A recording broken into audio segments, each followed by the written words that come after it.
Welcome back everyone, I'm Nick930, and today I want to share with you the complete history of Batman in gaming. Welcome to the madhouse, Batman! Siege on Arkham Island. You hide behind that mask, but I shall rip it from your broken face and show the world what truly lies beneath it. Do you think this charade inspires hope? I have already won.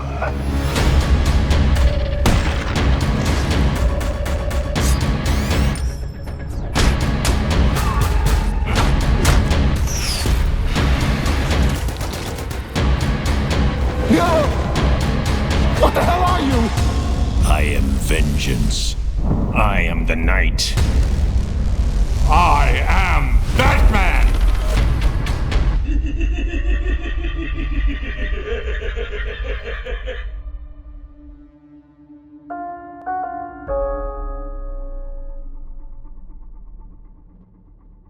Batman is a character that probably needs no introduction. We all know the story by now, of billionaire orphan Bruce Wayne, whose excessive grief over his parents' murder pushes him to leap off rooftops dressed as a bat to fight clowns. It's a ridiculous premise when you step back and look at it objectively, but even still, the character has managed to persevere for over 83 years, with a seemingly endless supply of comic books, toys, television shows, and major motion pictures. But even more remarkable is how much of an impact this character has had on the video game industry. For decades, Batman has been gliding across television screens with widely variable success rates, alternating between platforming adventures, activity centers, and side-scrolling beat-em-ups. Then, in the late 2000s, The Dark Knight finally found his footing, thanks to the efforts of a British game developer called Rocksteady Studios. And as a result, Batman has made a significant name for himself in the hearts of video gamers, and has raised the bar considerably for all licensed games to follow. So, what is it about the Arkham series of Batman games that made them so successful? And why did it take over 2 decades for a studio to finally get this character right? Well, to answer that, let's first take it way back to the early 20th century, when the legend of the Dark Knight first took flight. Throughout the course of the 1930s, the United States was reeling from the devastating impacts of the Great Depression. Unemployment rates were at record highs, the Dust Bowl had upended agriculture, and rumors of another conflict brewing across the Atlantic were cause for concern. It was a miserable era to live through, but it did at least see an intriguing evolution in the arts and entertainment industry. Hollywood, for example, had finally moved away from their silent film to the talkies, and would later begin to incorporate color images for the first time. In the music industry, blues and big band jazz exploded in popularity, and were being embraced by larger audiences thanks to the widespread adoption of home radio. But most important of all, or at least most pertinent to the topic in question, was the evolution of the comic strip industry. Comics had been around for decades by this point, but were mostly limited to small newspaper inserts with pulp heroes like Popeye the Sailor. In 1938, however, National Allied Publications released the revolutionary Action Comics #1 and introduced the world to one of the very first superheroes, Superman. Within only the first week, this issue was sold out everywhere, and National Allied Publications, the precursor to today's DC Comics, were quick to follow up on its success. Demand for more tight-wearing superhero stories skyrocketed, and new superheroes soon followed like Wonder Woman, Captain Marvel, Green Lantern, Aquaman, and The Flash. But one hero in particular stood out from the pack, one that relied on his wits and skills as opposed to unnatural superhuman abilities: the legendary Dark Knight himself, Batman. Batman was first conceived by a 24-year-old comic book writer and artist named Bob Kane. Initially, Batman was also set to be superhuman, like his allies, donning a domino mask, red tights, and a pair of large bat wings. But when he showed this concept to his colleague Bill Finger, Finger suggested a few changes, replacing the domino mask with a cowl, darkening the costume's color, and dropping the wings in favor of a flowing dark cape. Finger then proposed that the character be more grounded than his superhero contemporaries, paving the way for the trademark World's Greatest Detective moniker. With these changes, the Caped Crusader had finally arrived and premiered to audiences worldwide with 1939's Detective Comics number 27. It was a major hit, and before long, Batman would star in his very own comic book series, chronicling his crime-fighting escapades every month for a meager 10 cents.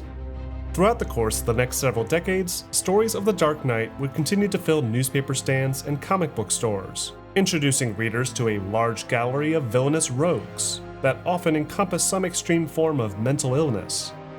The series proved so successful that it was later adapted to live-action media, including a string of serial films created in the 1940s, and then again in the 1960s by means of Greenway Productions' massively successful Batman television show.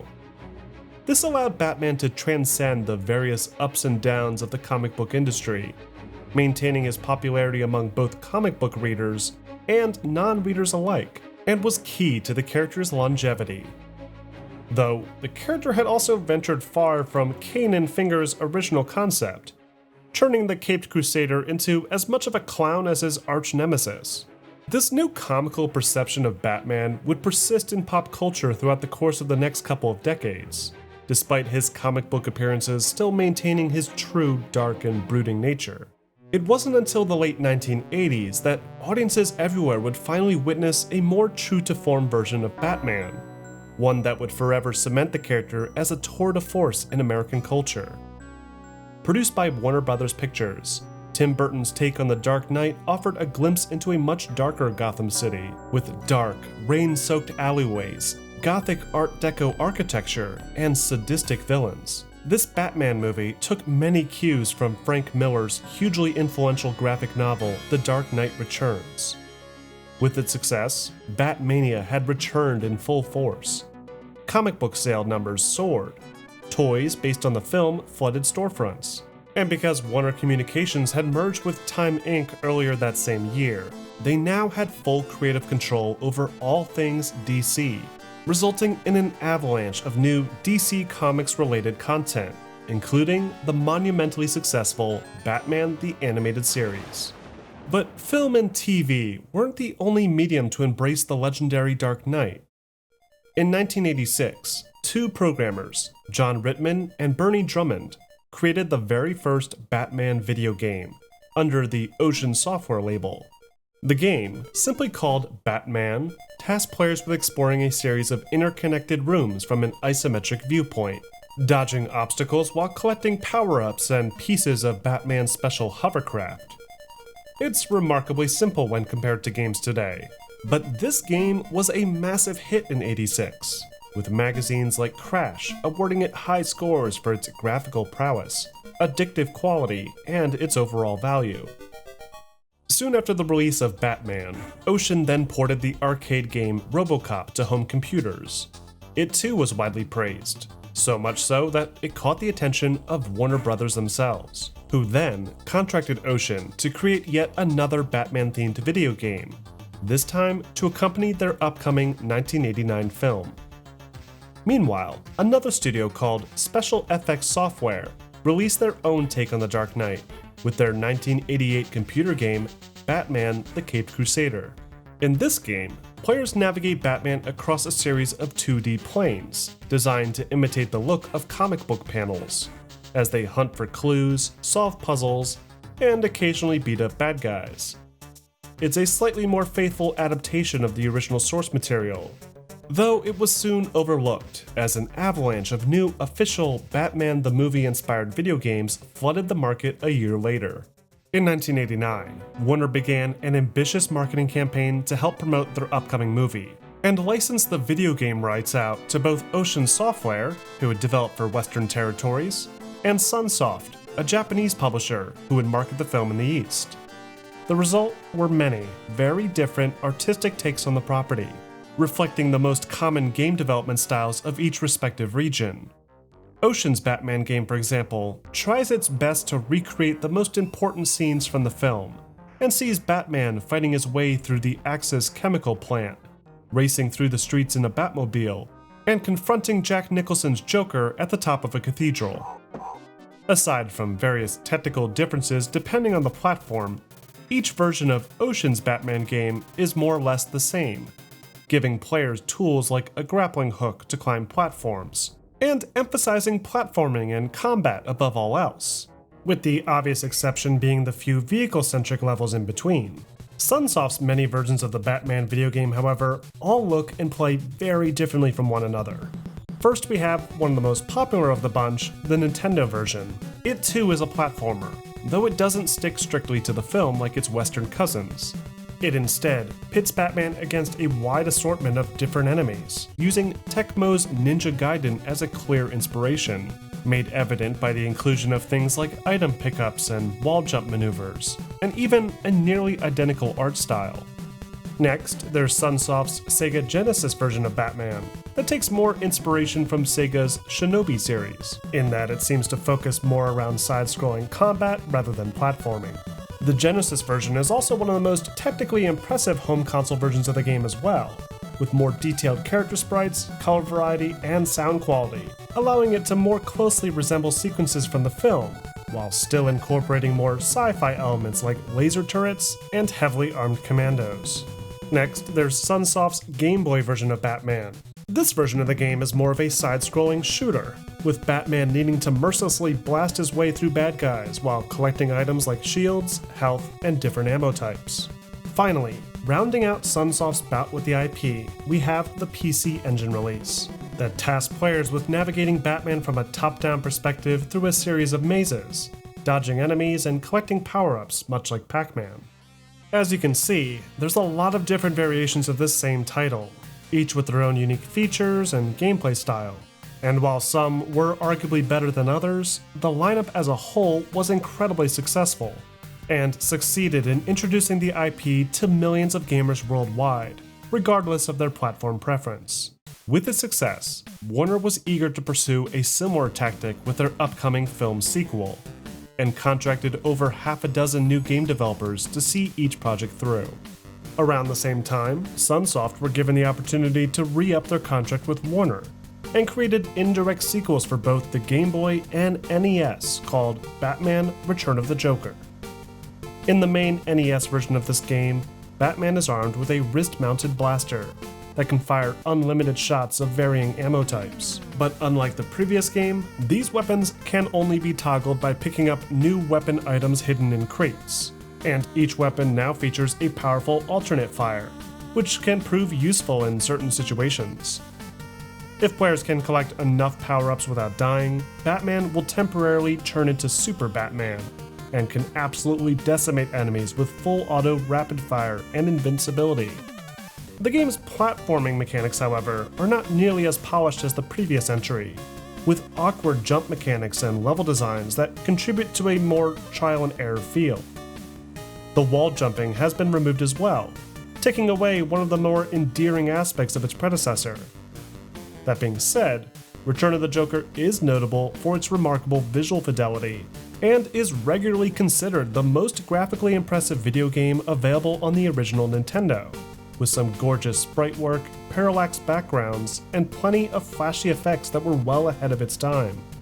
As for the Game Boy version, Sunsoft decided to go in a completely different direction from the previous Game Boy Batman game, and scrapped the side-scrolling shooting system in favor of more platforming gameplay instead. Batman isn't able to equip any gadgets in this one, limiting him to only quick punches to defeat aggressive enemies, though he can jump off of walls again, which is a necessity to navigate each of the 4 brutally difficult stages. Both the NES and Game Boy versions of Return of the Joker were met with a positive response from audiences, with most of the praise being directed towards the NES version's beautiful graphics. However, the overly challenging nature of both games was a point of contention among fans and critics, resulting in lower average review scores than their predecessors. A year later, an American game developer called Ringler Studios created a remake of the NES title for the Sega Genesis, called Batman Revenge of the Joker. This version of the game is nearly identical to Sunsoft's game, with all the same level environments and enemy encounters being mirrored exactly. However, the physics and camera work have been altered slightly, making the gameplay feel less fluid than before. And while the graphics were undoubtedly an improvement, the game itself was not received as well. Together, both The Return of Joker and The Revenge of Joker were decent Batman games on their own, but paled in comparison to the success of the previous movie tie-ins, and were quickly overshadowed by an avalanche of new video games based on Tim Burton's highly anticipated second Batman movie, Batman Returns.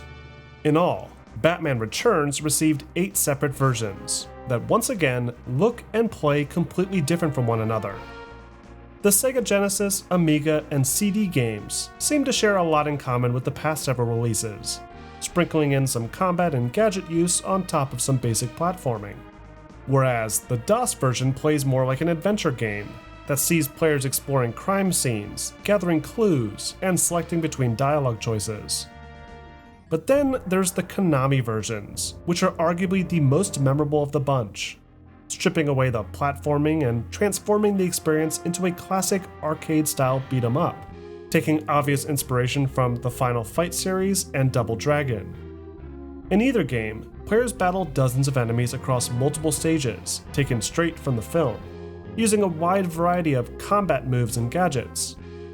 Because of its gorgeous visual design and clean audio, the SNES version in particular stands apart, and is arguably one of the strongest pre-Arkham Batman video games ever made, perfectly capturing the spirit of the film, while simultaneously offering a robust combat system, complete with cape swipes, environmental takedowns, and some gadget use. While most of the levels offer some free-range movement, some levels lock the player into a single plane and force the use of ranged batarangs, while others allow players to once again drive the Batmobile in a high-speed battle on the streets of Gotham. Because of their success, Konami were given an opportunity to create 2 more games using the Batman IP, this time based on the hugely popular Batman the Animated Series. First, there was the 1993 Game Boy game, another side-scrolling platformer that challenges players to traverse a set of Castlevania-inspired level environments using a variety of different abilities and gadgets. While not the most groundbreaking entry on this list, this Game Boy game is at least notable for being the very first Batman game to feature a playable Robin, who has his own attack animations and unique abilities like being able to climb across the ceiling. A year later, Konami released their second video game based on the cartoon, this time for the SNES, given the name The Adventures of Batman and Robin, reflecting the change to the name of the television show. In this game, players are tasked with navigating through 8 different stages, using a familiar set of gadgets and platforming abilities, and duking it out with classic Batman villains using a fairly rudimentary combat system. The Adventures of Batman and Robin also features a lot more variety with its levels, often using each villain's origin episode as a framework for the action. It was yet another quality Batman video game for Super Nintendo players, taking all the aspects that fans loved about the show and finding clever ways to work them into an interactive space. Though, for Genesis players, The Adventures of Batman and Robin played much differently. This version of the game is a much simpler, side-scrolling shooter, with 3 different ranged weapon types that can be swapped or upgraded by collecting timed weapon pickups. Players can also charge up their attacks by waiting a short time before firing, the cooldown for which can be shortened by acquiring a separate power shot item. To aid players overwhelmed by the difficulty in this version of the game, The Adventures of Batman and Robin on the Genesis also offers options for simultaneous cooperative play, allowing players to team up as the dynamic duo and take on the likes of Harley Quinn, Two-Face, the Mad Hatter, and Mr. Freeze. But the most unusual entry of the bunch is the Sega CD version, created by developer Clockwork Tortoise. This version of the game is played entirely from behind the wheel of one of Batman's many vehicles, as players navigate around obstacles and blast away at enemies using missiles. It's pretty rough around the edges from a gameplay perspective, but what really makes this game special are the 17 minutes worth of FMV sequences, animated by the original animators and voiced by the original voice actors, effectively making it a sort of lost episode from the show. Together, these 4 games proved to Warner Bros. That the animated series was a worthwhile avenue to pursue for later video games, which would soon prove critical as the live-action movie series would soon take an unexpected turn. Despite Batman Returns' warm reception, the film suffered a steep drop-off at the box office after its opening weekend, It was a phenomenon that was impacting several other major films at the time for a variety of different reasons.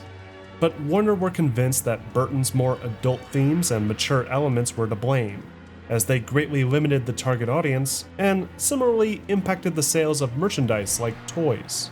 This eventually gave rise to the Joel Schumacher era of Batman films that traded grit and realism for more brightly colored spectacle and campiness. Unsurprisingly, these new films were met with harsh criticism right out of the gate, and have since become some of the most despised live-action adaptations of the character. But even still, Warner's gamble had paid off, as box office numbers and merchandise sales skyrocketed to new heights. Chasing the success were a line of Batman Forever-based video games that this time were handled primarily by the American game publisher Acclaim Entertainment, using a modified version of the Mortal Kombat engine that they had used when porting over Midway's classic arcade titles. But the photorealistic character sprites proved inconsequential, as the Batman Forever video games were heavily criticized for their lackluster level designs, poor controls, and uninspired gameplay. Then, a year later, another version of Batman Forever released, given the name Batman Forever the Arcade Game, that at first was built as an arcade cabinet, but was then ported to other platforms like the Sony PlayStation and Sega Saturn later that same year. This game brings back the classic side-scrolling beat-em-up style of Konami's Batman Returns. Though, unlike Batman Returns, Batman Forever the Arcade Game takes full advantage of Schumacher's more colorful interpretation of the property. Power-ups and loud, over-the-top effects define this version of the game, and while it does stick to many of the same plot points from the film, it's quite possibly the most absurd take on the character in video game form. By the end of the 1990s, interest for the beloved Caped Crusader had finally begun to wane. The cartoon series was still going strong, inspiring the creation of a new Superman series and a multitude of kid-friendly Activity Center games on the PC, but Schumacher's second Batman film proved to be the nail in the coffin for the Batman film quadrilogy. Batman and Robin was critically panned across the board, taking everything that fans loved about the first few films and dropping it in favor of embarrassing puns and questionable design decisions. But other merchandise sales were particularly strong around this time, and Acclaim even continued their partnership with Warner Brothers and had their newly acquired development studio Probe Entertainment develop a single Batman and Robin themed video game for Sony's new PlayStation console. Like the film, the Batman and Robin video game was greeted by a brutal response from critics. The game was buggy, slow, and uncomfortable to play, though it is worth noting some of the technical achievements that Probe managed to accomplish here. This game was exceptionally ambitious for its time, attempting to deliver a fully 3D Batman experience on a scale that was well beyond the capabilities of the hardware. Players start the game in the Batcave and are given the opportunity to review notes on the Batcomputer and track crimes happening around the city. Once players feel confident enough that they've gathered enough clues to track a potential crime, then they can head out into Gotham City proper and drive around the streets and vehicles from the film. Now remember, this was still 1998 when this game came out. At this point, the GTA series was still only playable from a top-down perspective. So to have a game where you can freely explore a city and get in and out of a vehicle to do so is pretty commendable. But its technical achievements weren't enough to hide the fact that the game itself just wasn't fun to play, and it would soon fade into obscurity. By now, interest in Batman was seemingly non-existent. Comic sales were dropping, the film series had all but collapsed, and the animated series quietly ended following a brief reprise in '97. With audiences growing tired of the Caped Crusader, Warner shifted their focus to newer, more exciting ventures, and outsourced the Batman IP to third parties via licensing deals for additional video games. The first publisher to take Warner up on this deal was Ubisoft, who assigned several of their affiliated studios to Batman-related projects between 2000 and 2003. This included a video game adaptation of the direct-to-video film Return of the Joker, a vehicle-based action game called Gotham City Racer, and a Game Boy Color platforming game called Chaos in Gotham, all three of which greatly underperformed. Their fourth game, however, created by their own in-house studio in Montreal, is one of the most interesting of the bunch. Released in 2001, Batman Vengeance offers a surprisingly rich experience based heavily around the new Batman Adventures cartoon. Many fan-favorite characters return, including Batman, Batgirl, the Joker, Harley Quinn, and Mr. Freeze, all voiced by the original voice actors from the show. Any questions? The gameplay is also a strong step in the right direction, as players control Batman in a 3D space, and can glide off rooftops using his cape, while also having access to several other gadgets that can be freely equipped to deal with various obstacles. It's certainly not perfect, as there's a lot of repetitive sequences, weak combat mechanics, and frustratingly brutal checkpoint save systems. But even still, Batman Vengeance managed to slip by with some average review scores, making it one of the very few decent entries in this early era of 3D Batman games. Following this success, Ubi Montreal were given a second chance with the property, and pieced together a much more simplistic action beat-em-up title called Rise of Sin Tsu. In this game, players select between Batman and his allies and traverse down streets from a top-down perspective, battling enemies with a variety of combat moves that slowly expand over the course of the game. To make the action slightly more interesting, each level operates on a timer, requiring players to defeat enemies as quickly as possible and rescue hostages before they're executed. It's an okay licensed title, though it was arguably a step in the wrong direction for the series after the much more ambitious Batman Vengeance, and marked the end of Ubi Montreal's involvement with the Batman property.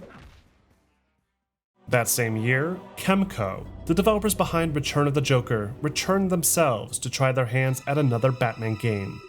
Only this time, they decided to ignore the popularity of the animated cartoon series, and opted to build a game based purely on the comics instead. This contributed to a far darker take on Gotham City, more so than any game that had come before it. Though, once it was revealed that they would also be targeting next-gen releases for the Xbox and PlayStation 2, they were forced to abandon their original concepts, and simplify the experience into something more akin to the Resident Evil and Metal Gear Solid games instead. The result was 2003's Batman Dark Tomorrow. That's not only one of the worst Batman video games of all time, but also regularly earns a spot as one of the worst video games ever made. Dark Tomorrow takes place late in the Dark Knight's crime-fighting career, with a massive war erupting on the streets of Gotham between Black Mask Gang and Scarface. After dealing with them, though, it's revealed that the Commissioner has been kidnapped and is being held at Arkham Asylum, that, as luck would have it, has once again suffered a large-scale breakout of its many deranged and deadly inmates. For all the shade that this game gets, its story is actually ambitious for its time, throwing Batman through a gauntlet of many of his classic enemies, and sticking heavily to the source material in a way no other video game really had attempted before. Many fan-favorite characters make an appearance, including Commissioner Gordon, Harvey Bullock, Robin, Batgirl, and Oracle, along with a long list of deadly rogues like the Joker, Mr. Freeze, Poison Ivy, Killer Croc, Zaz, and Ra's al Ghul.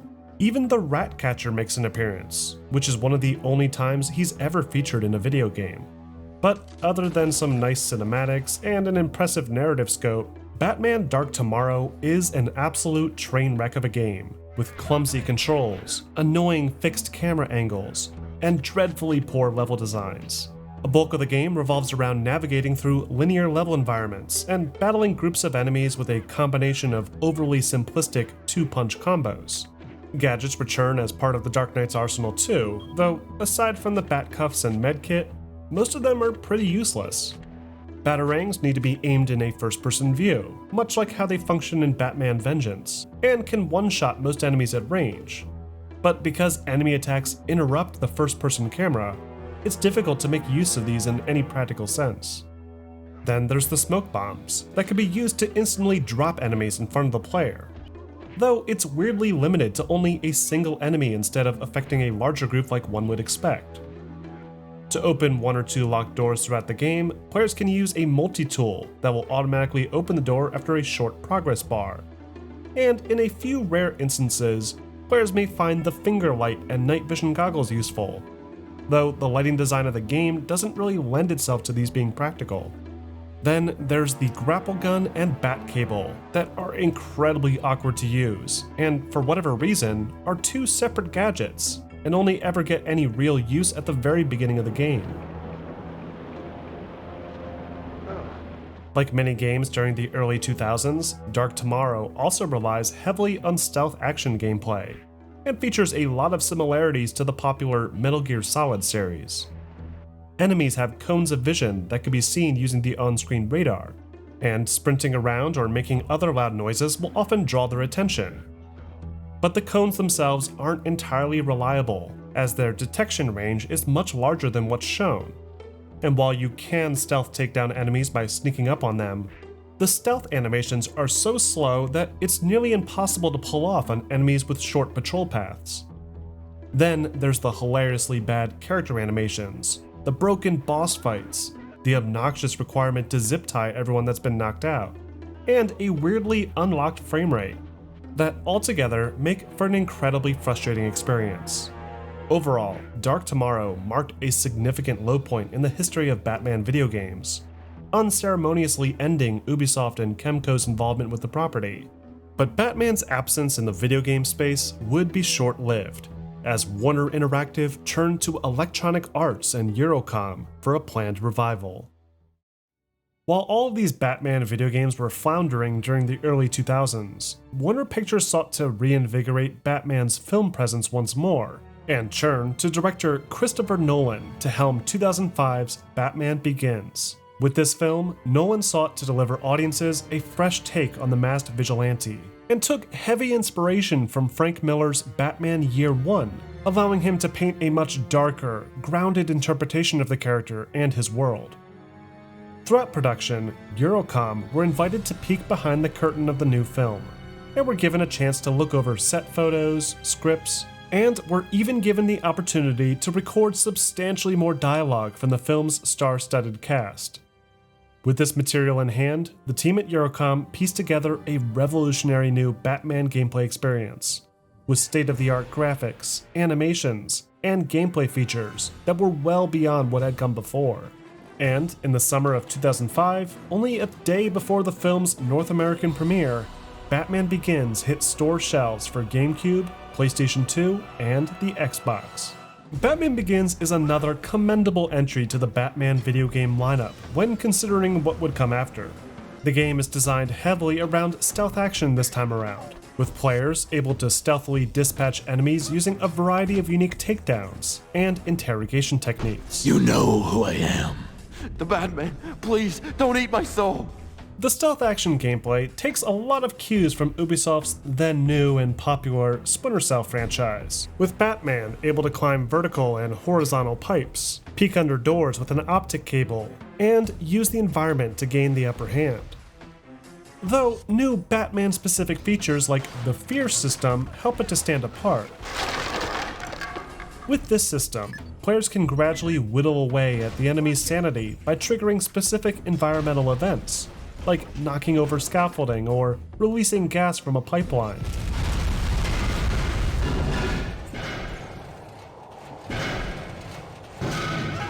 Once the bar is filled, the enemies in the area will become significantly easier to fight in combat, and the final enemy will be susceptible to a final blow, often with a flashy cinematic camera to go along with it. In addition to the stealth action systems, Batman Begins also offers its own combat mechanics, with the ability to punch and kick using a series of combo moves. Batman's gadgets come into play as well, and can be used to defeat more challenging enemies when necessary.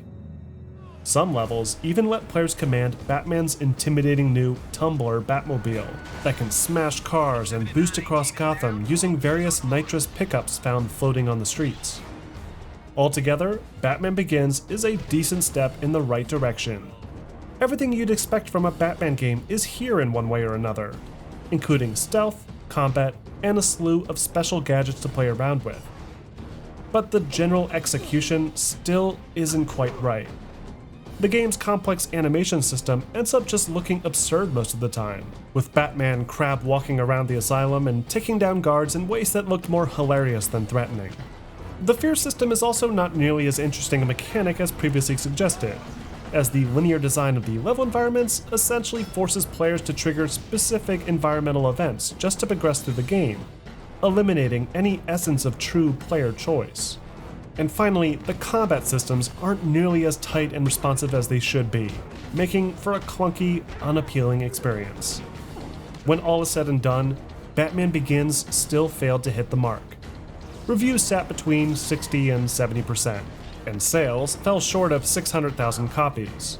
But with the film being as successful as it was, Warner were still content to carry forward with another movie tie-in video game, and offered a licensing deal to an equity firm called Elevation Partners, who in turn tasked Pandemic Studios to oversee development.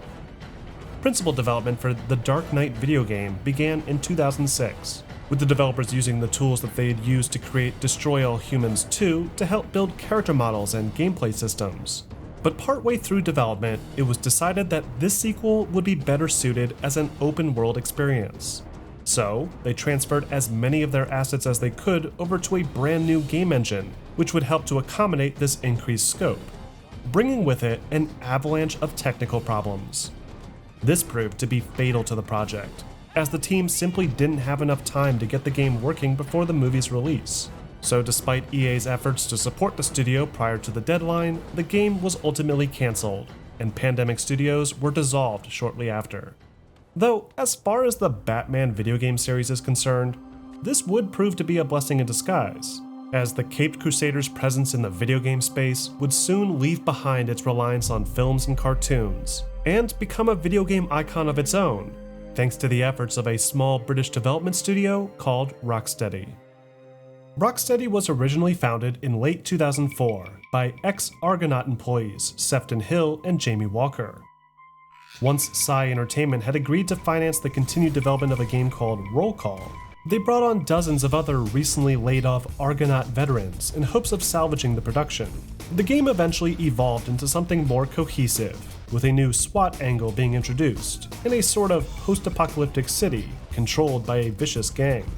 After about 2 years of development, Rocksteady had completed work on their first game under their new banner, and released Urban Chaos Riot Response for both PlayStation 2 and Xbox. For all the effort that went into ensuring that this game reached the finish line, the end result wasn't particularly groundbreaking. Urban Chaos looks and feels dated even when considering the time that it released, and funnels players through overly scripted linear shooting sequences with a modest selection of weapons to choose between.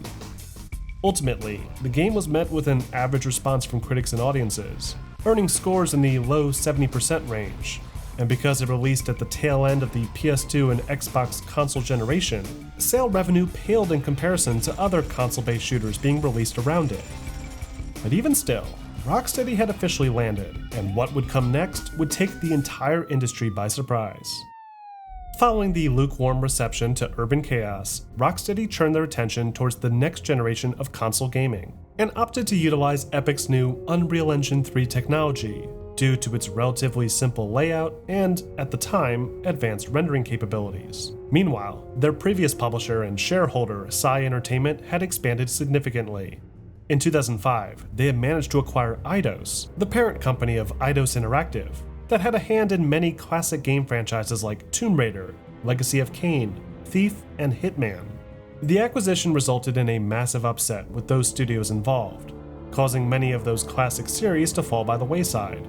But Psy itself had become a seemingly unstoppable powerhouse in the British gaming scene, and caught the eye of Warner Brothers a few months later. According to an article by Games Industry, Warner agreed to invest over 10% of Psy Entertainment's share capital in exchange for exclusive licensing and distribution rights to several Warner Brothers properties. This included Hanna-Barbera cartoons, Looney Tunes, and most notable of all, a vast collection of classic DC comic book heroes like Superman, Wonder Woman, and of course, Batman. Now armed with one of the most popular characters ever created, Psy Entertainment turned back to Rocksteady and asked them to pitch a next-gen Batman gaming experience. The team at Rocksteady were immediately interested. Many within the studio were already big Batman fans. So they jumped at the opportunity and quickly put together a series of animation reels and prototypes using what they had learned over the course of the past year with Unreal Engine 3. Both Psy and Warner Brothers were impressed by the results, and in May of 2007, concept development for Rocksteady's first Batman game had begun. Unlike most of the Batman games that we discussed previously, Rocksteady were given a lot more freedom in how they approached the project. There was no requirement to build any sort of complimentary Christopher Nolan Dark Knight video game, no instructions on maintaining a kid-friendly atmosphere. This was full access to the core Batman license, and so they decided early on that they would build an interactive Batman experience unlike anything gamers had played before. With this in mind, Rocksteady hired veteran DC Comics writer and producer Paul Dini to pen the game's story. With Dini's help, the team at Rocksteady weighed their options in how to approach this new title.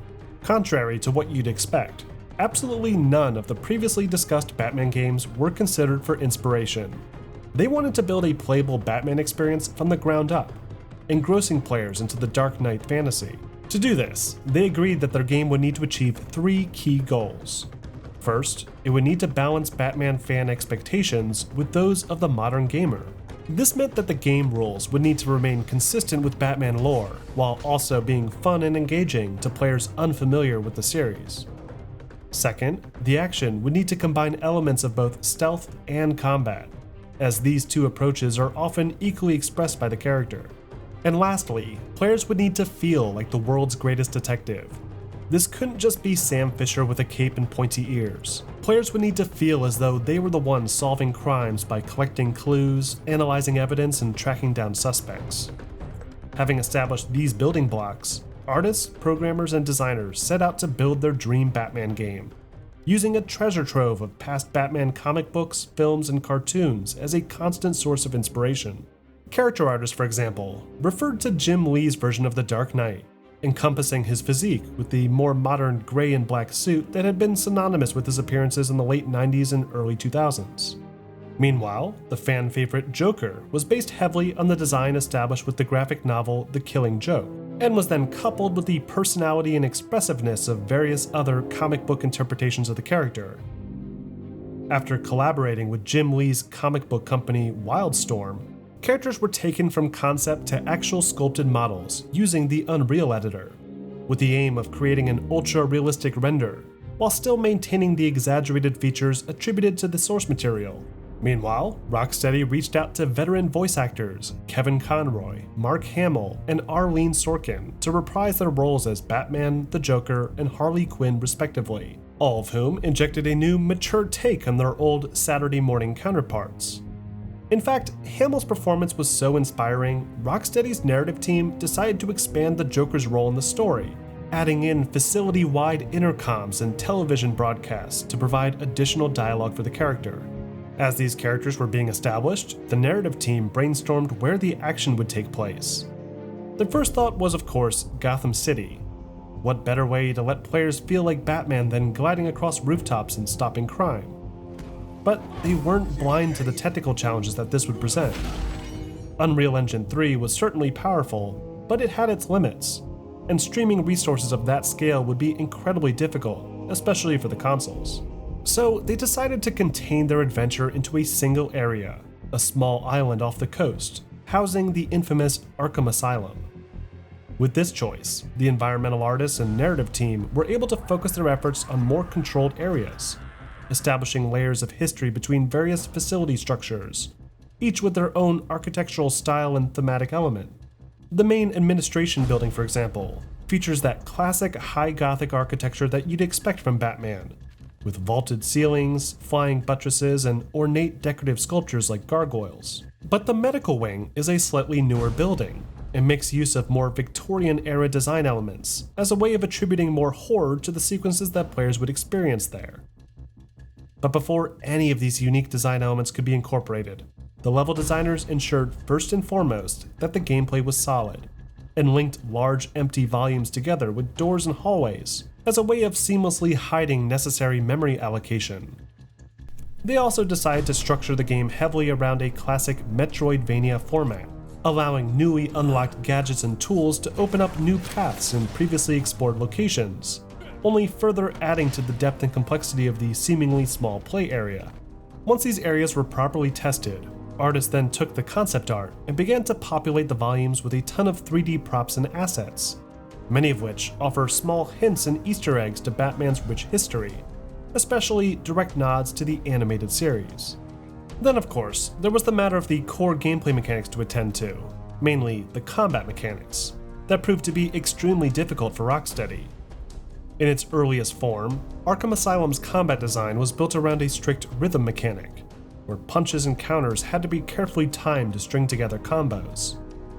Eventually, this proved to be a bit too disconnected, and so they tried to adopt a sort of battle mode that would shift the camera position into a 2.5 Double Dragon style encounter. Finally, after their third revision, they landed on the free flow combat system that essentially took the better realized aspects of their first two attempts and combined them into something simple yet engaging. When not engaged in combat, Rocksteady looked at ways to let players use fear as a weapon, and were inspired by Eternal Darkness' sanity system, adding in a complex fear AI state for each of the NPCs that players encountered.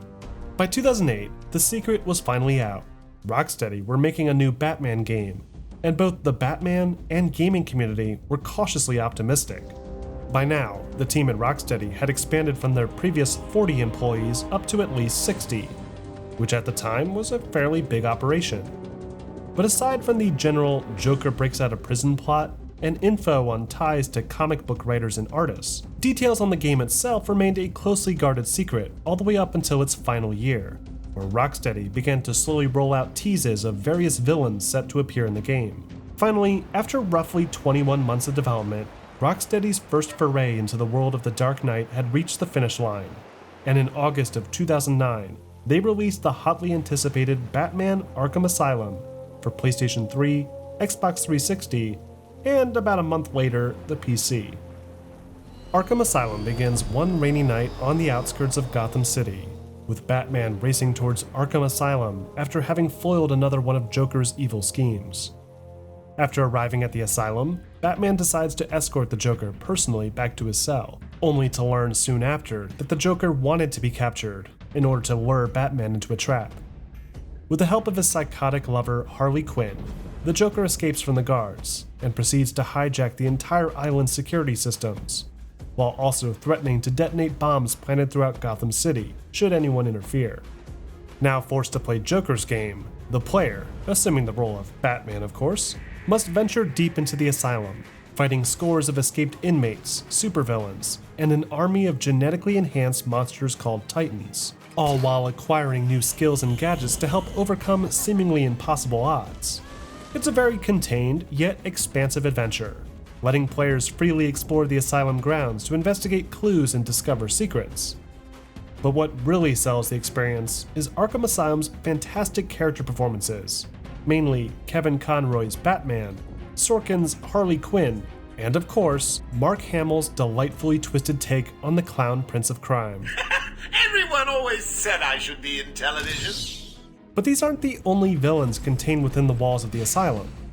The Joker invited several other prominent guests to his party, including the psychopath Victor Zsasz, the monstrous Killer Croc, a Titan-infused Bane, the beautiful but deadly Poison Ivy, and Professor Crane, aka the Scarecrow. Poor little bat, you're in my world now. It's a regular supervillain jamboree, and players will need to make use of Batman's robust set of abilities and gadgets to come out on top. When it comes to the gameplay, Arkham Asylum's mechanics are broken up into multiple styles of play, emphasizing things like exploration, puzzle solving, stealth action, and combat. Throughout most of the game, players are set loose in a semi-open-ended environment, where they can run, jump, and climb with a modernized over-the-shoulder third-person camera.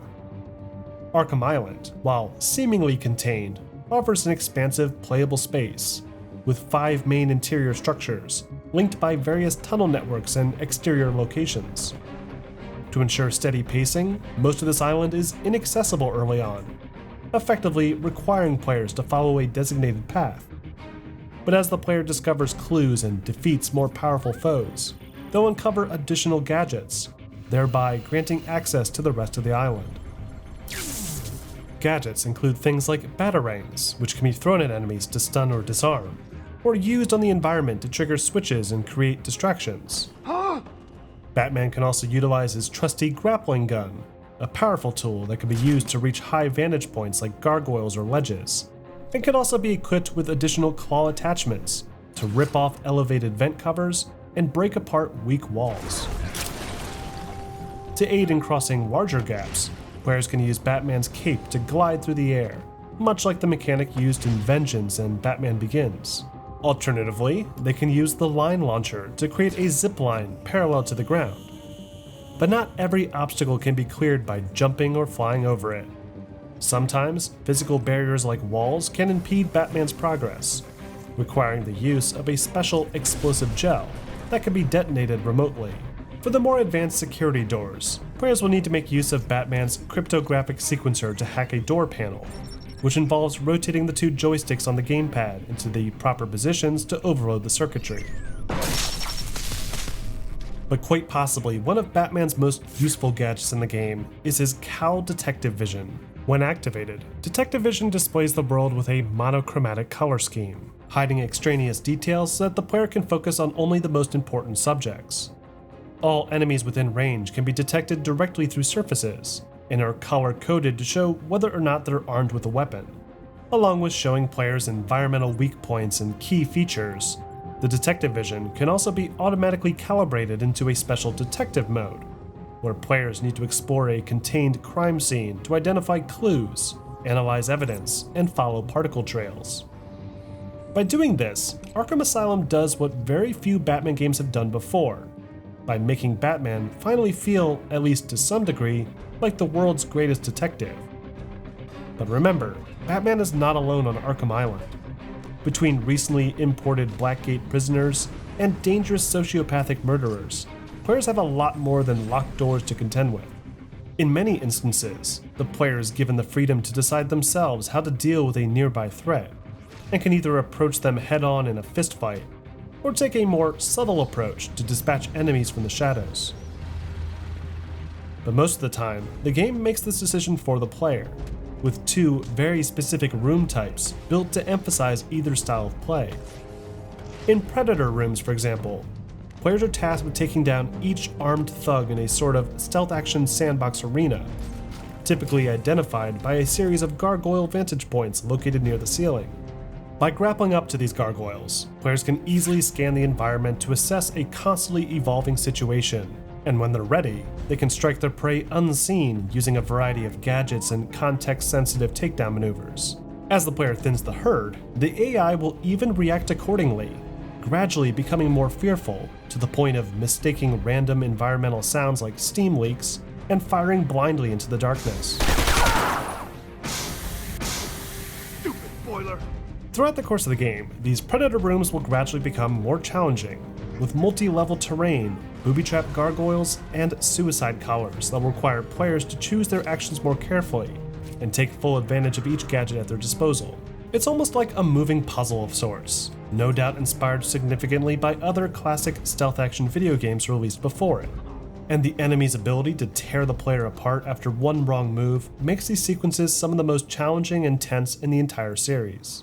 Fortunately for Batman, not every inmate on Arkham Island managed to find their own firearm, which brings us to the second style of encounter, free-flow combat. With this system, players can easily take on dozens of enemies in a flashy cinematic hand-to-hand brawl, with punches and kicks all being tied to a single well-timed button press. When an enemy throws a punch at the player, a blue indicator appears above their head, signaling that a player can press the counter button to redirect the enemy's attack back at them. As players transition between attacks and counters, a combo meter will build in the corner of the screen that, when highlighted in gold, allows Batman to use one of his unlocked special combo moves, either breaking an enemy's limb to incapacitate them, or picking them up and throwing them across the room. Like with the Expiration and Predator sequences, players can also make use of Batman's arsenal of gadgetry during combat as well, and can whip their cape to stun nearby hostiles, throw batarangs to temporarily stun them, or even launch the Bat Claw to pull an enemy in closer. Throughout the course of the game, these combat scenarios will steadily increase in difficulty. Early encounters typically only involve small groups of basic thugs, but as players venture deeper into the Asylum, they can expect increased enemy density and variety, with things like knife wielders, tasers, and genetically mutated titans, all of which require specific maneuvers like evades or quick throw gadgets to maintain persistent combos.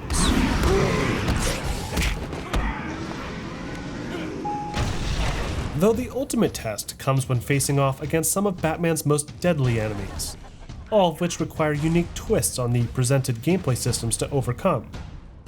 Bane's fight, for example, is centered around free-flow combat, and requires a mastery of both quick-throw batarangs and evasion in order to defeat him. But the battle with Killer Croc, on the other hand, combines elements of Batman's detective skills with stealth, as players navigate the narrow sewer tunnels while making as little sound as possible.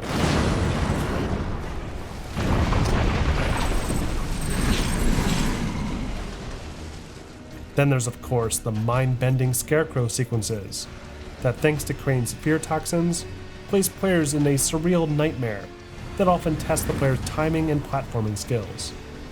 No matter what the player is doing throughout the game, whether it be fighting scores of enemies, stalking inmates from the shadows, or defeating giant plant monsters, all of these actions will reward the player with points that go towards new Wayne Tech upgrades.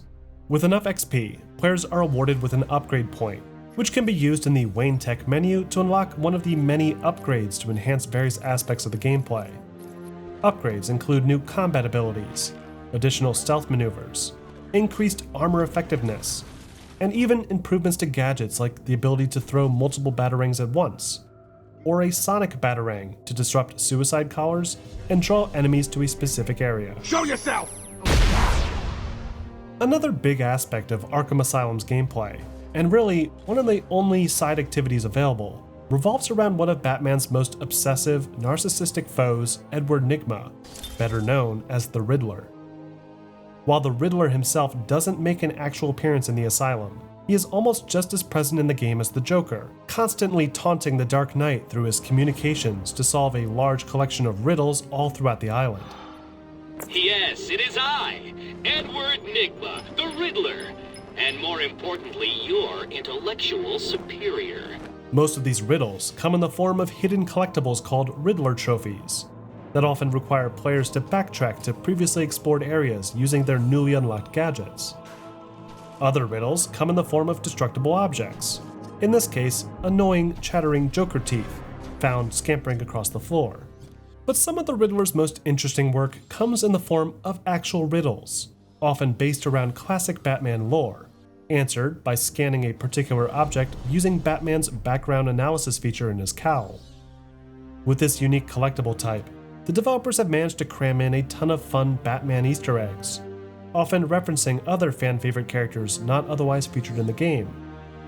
Things like Catwoman's razor-sharp gloves, the ventriloquist's wooden dummy Scarface, and even Penguin's umbrella are all examples of items found stashed away in the Asylum. And upon discovering them, players are even greeted with some additional information about those characters to help them better understand the Batman universe.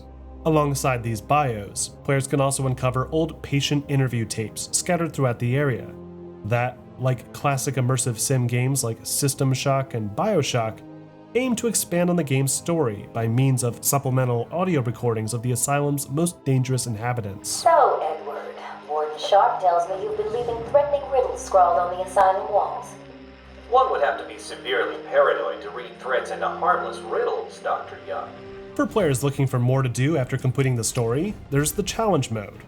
In Challenge Mode, players select from a collection of various Predator rooms or combat encounters, unlocked by either progressing far enough in the story, or by solving enough of Riddler's puzzles.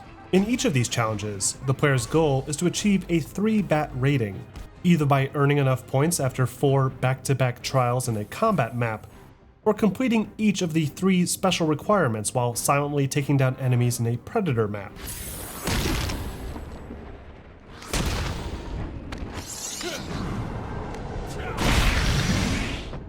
These are then expanded further with the extreme variants that reuse the same environments but crank up the difficulty even further, with harder point goals, more enemies, and more deadly enemy variation. Overall, Arkham Asylum was met with a glowing response from just about everyone. Batman fans were ecstatic, having finally received an experience akin to what they've always wanted, while gamers with little interest in Batman's world still found the solid gameplay mechanics enjoyable enough to don the cowl themselves. Meanwhile, reviewers awarded the game consistently high scores, with the average for all three platforms sitting at just over 90% on Metacritic. Reviewers praised Rocksteady for making players actually feel like Batman, ensuring his highly skilled combat style was accessible enough to be enjoyed by everyone, while also making sure that the Dark Knight himself still felt like a vulnerable human being. Others complimented the studio for its remarkable attention to detail, perfectly capturing Batman's gothic tones and meshing it with the necessary dirt and grime that you'd expect from a dilapidated island asylum. Even more remarkable, though, was the unique take given to the game's star villain, the Joker, that many felt was a more faithful take on the character than the beloved performance from the late Heath Ledger.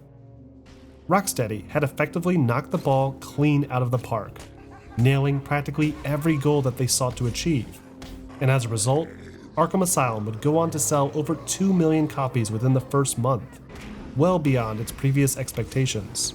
With its success, Warner Brothers and the game's publisher, Psy Entertainment, who at this point had reverted their name back to just Eidos, were content to see Rocksteady continue forward in the realm of the Batman universe, and it wouldn't take long for news of a sequel to break.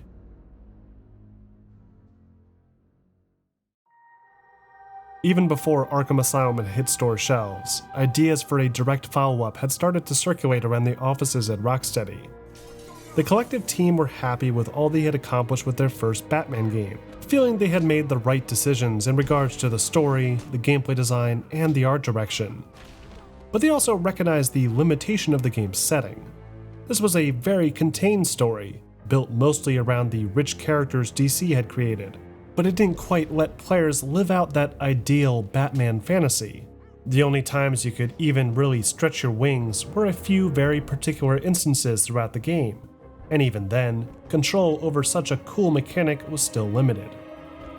This would eventually be the catalyst that would push the series further, as the team were eager to see how gliding with Batman's cape would feel when soaring over the streets of Gotham City.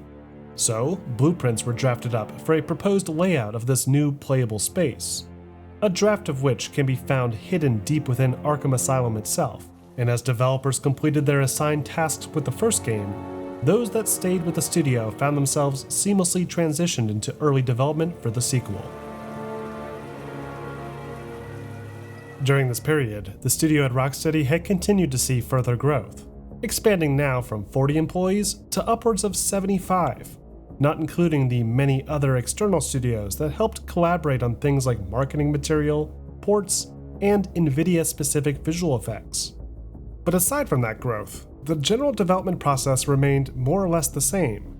With Arkham Asylum's groundbreaking success, they saw no need to change up the formula, and proceeded to expand upon every well-received aspect in the most organic way possible. The free-flow combat system, for example, would need to be retained, but they decided to add hundreds of additional animations, along with additional gameplay elements to make the hand-to-hand brawls even more interesting. The sequel's story was once again handled by veteran writer Paul Dini, though director Sefton Hill and narrative lead Paul Crocker would also assist, and aided in the redesign of iconic characters like Catwoman, Two-Face, and the Penguin. But plans for the sequel remained a closely guarded secret, leaving fans to wonder what Rocksteady had in store. Then, in the summer of 2010, the curtain was finally pulled back, and with the help of Game Informer magazine, Rocksteady unveiled their next chapter in the Arkham saga. A few months later, they premiered a trailer with the help of Blur Studio, highlighting the game's new chief antagonist, Hugo Strange, while also showcasing some beautiful, pre-rendered action sequences set on the rooftops of a rain-soaked Gotham City. From here, the hype for the sequel would continue to mount considerably, with Rocksteady steadily releasing promotional videos, revealing fan-favorite villains, and their updated appearance for the game. They spent a considerable amount on marketing for the sequel, attempting to broaden the appeal of the series and take advantage of the Batman IP's already godlike presence in pop culture. Finally, After a little under 2 years of hard work, development for Rocksteady's third game had been completed, and they released Batman Arkham City for Xbox 360, PlayStation 3, and the PC in the fall of 2011.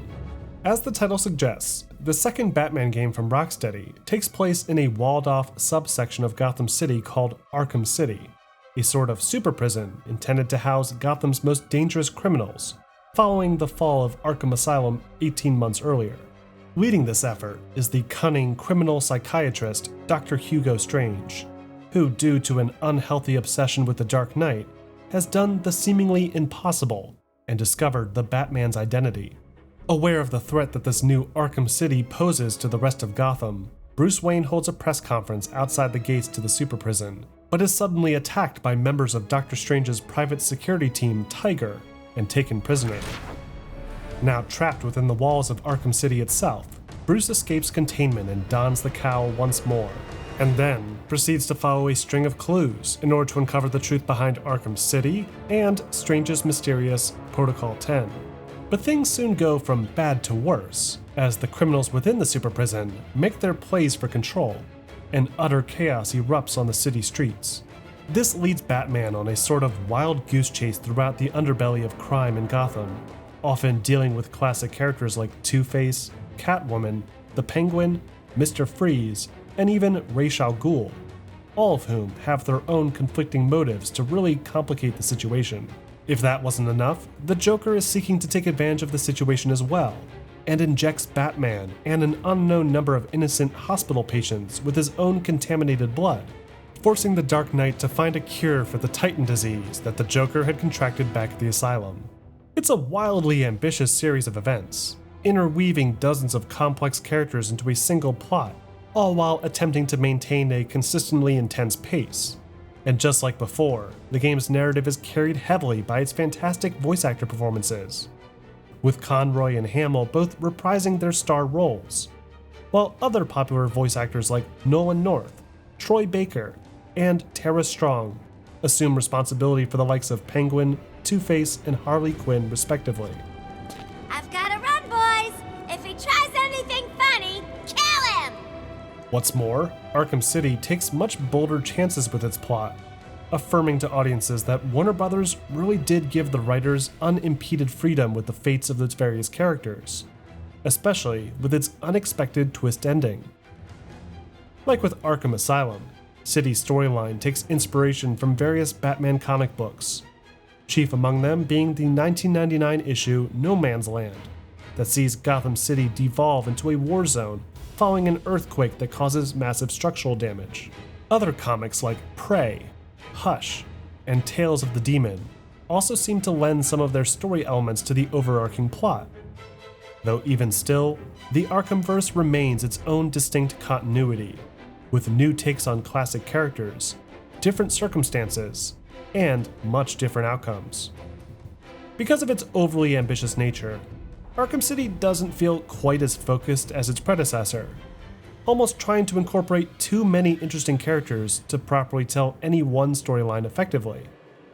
Though the fan service on display is undeniable, as just about every aspect of the Batman property is referenced in one way or another. Adding to all this excellent fan service is a remarkably improved gameplay experience.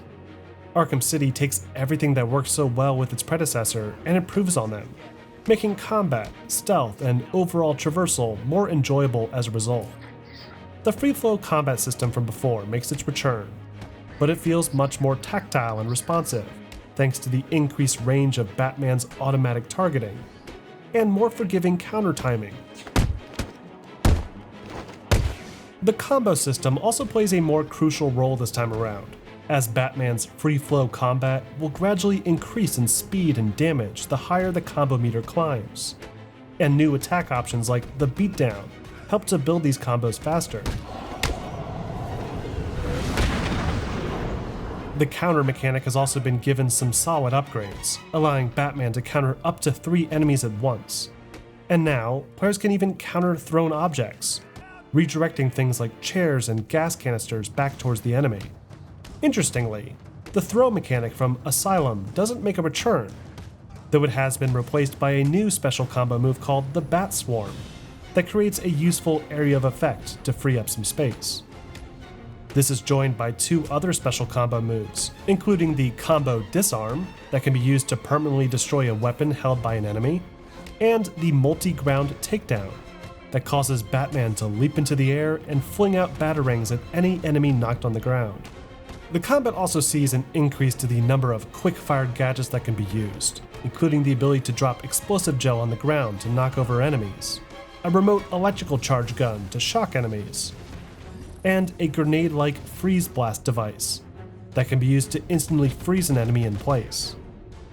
To help mix up the combat further, Arkham City sees a much more diverse group of combatants to deal with various gangs all sporting their own unique colors, and in many cases, their own powerful hardware, all requiring much more specific actions from the player.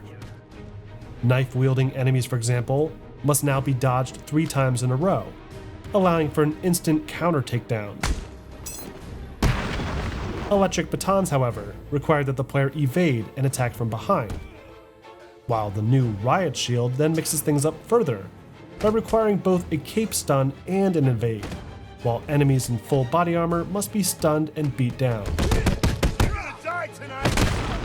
With these new variables added to the equation, Arkham City's combat feels much more complex, though at the same time, it remains approachable enough to keep players from feeling disconnected from the character. Improvements have also been made to the game's stealth action mechanics, with a surprisingly large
players are given the freedom to intervene however they see fit.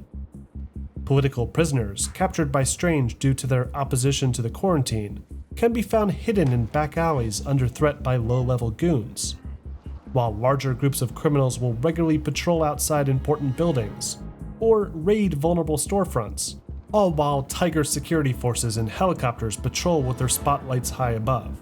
Once the player has locked down a point of interest worth exploring, they can freely leap off of any high point and make use of Arkham City's improved glide system that can be manipulated with long dives to increase speed and travel further distances. Adding to this crime-fighting fantasy is a new local communication interception system, allowing players to eavesdrop on nearby groups of enemies, who often reveal mission-critical information, or just share some thoughts on recent events. If any of them come near here, we can do what we want to.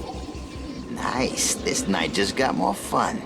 This is then coupled with a slightly reworked detective mode that bumps up the clarity of the X-ray vision and adds in new tracking features, like the ability to estimate the trajectory of specific sniper rounds.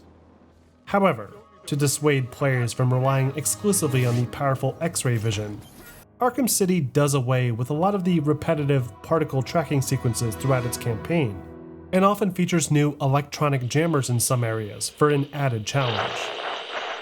When the player feels that they've spent enough time terrorizing the criminals of Arkham City, they can redirect their focus towards the structured activities found spread throughout the game. Like before, the game's mission design is built with a linear mindset, forcing players to follow the intended story path before accessing certain locations. But since most of the action takes place outside, that Metroidvania design mentality isn't nearly as prevalent this time around, especially when placed around other more traditional open-world elements. Alongside the core campaign storyline, Arkham City also features many optional investigations called Most Wanted missions, often centering around other classic Batman rogues that wouldn't have otherwise fit into the main plot. The side missions also serve a dual purpose in offering very specific challenges, often built around specific gameplay mechanics. Victor Zsasz's investigation, for example, is a test of pure speed, as players quickly grapple and glide across the city to answer ringing payphones, which can then be triangulated to isolate his secret hideout. Meanwhile, the Deadshot investigation is built entirely around Batman's detective skills, and has players set up crime scenes near recently deceased victims to find clues that may lead to Deadshot himself. Though easily the most ambitious of all the side missions offered throughout the city is the returning master of conundrums, the Riddler, who, after his humiliating defeat back at the Asylum, has significantly upped his game this time around. The city is now flooded with a mind-numbing 440 different challenges, including unique destructible objects, gameplay-specific goals, riddles, and of course, plenty of Riddler trophy collectibles. But unlike before, this long list of pickups is made more manageable thanks to the inclusion of a new interrogation feature, letting players isolate Riddler's informants using Batman's detective vision, and then beat them down to uncover the approximate location of riddles on the map. Once enough riddles have been solved, the Riddler will offer up a clue to where a hostage can be found. A hostage that, once rescued from some convoluted death trap, will then award the player with a set of coordinates necessary to solve yet another type of puzzle via a provided Enigma machine. It's about as absurd as you'd expect from an egomaniacal narcissist like the Riddler, and the typically obnoxious amount of collectibles is made more tolerable thanks to the fantastic variety in puzzle styles all throughout the course of the game, made even more rewarding knowing that the Riddler himself can actually be found and taken down for good. You couldn't possibly have done that. How did you? Who helped you? You cheated. I know you cheated. The game's optional challenge mode also makes a comeback, though it has been renamed into Riddler's Revenge, and makes use of the character in all of the game over screens to help tie the content in as a sort of fourth wall breaking bonus mode. On top of the returning combat and predator challenges, Riddler's Revenge also offers more lengthy campaigns that link together 3 maps to test the player's endurance. Though, as these still remain separate from the main campaign experience, their completion is entirely optional, and offers players a faster alternative to jump into the action. On top of the campaign, the unlockable New Game Plus mode, and the long list of Riddler's Revenge challenge maps, Arkham City also offers a bonus story expansion called Harley's Revenge, that provides slightly more insight into the major implications of the main campaign's surprise ending. Even more intriguing, though, is the addition of the playable boy wonder himself, Robin, that, like Catwoman, comes with his own unique combat style, gadgets, and tools. Players can even make use of both Robin, Catwoman, and the old Flying Grayson, Nightwing, in Riddler's challenge rooms, who all come with a variety of unique skins to select between, inspired by their various comic book and cartoon appearances.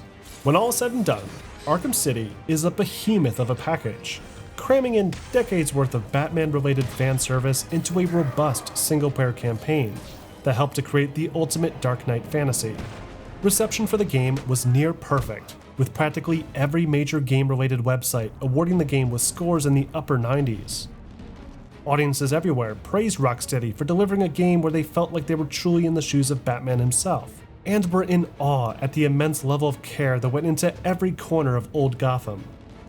Even players not in tune with all things Batman found Arkham City the gold standard of open-world game design, complementing the enjoyable side mission content, the fast-paced combat, and the brilliant design of the game's stealth action mechanics, especially the intense boss battle with the tragic Mr. Freeze. Arkham City, within only the first week, managed to sell a respectable 2 million copies, easily surpassing the original game and every Batman game that had ever come before, and has since solidified itself as not only one of the best Batman experiences, but one of the greatest video games of all time. With Arkham City's incredible level of success, the pressure mounted considerably over at Rocksteady. They had big plans for the third entry, having set up several story threads that they knew needed resolution.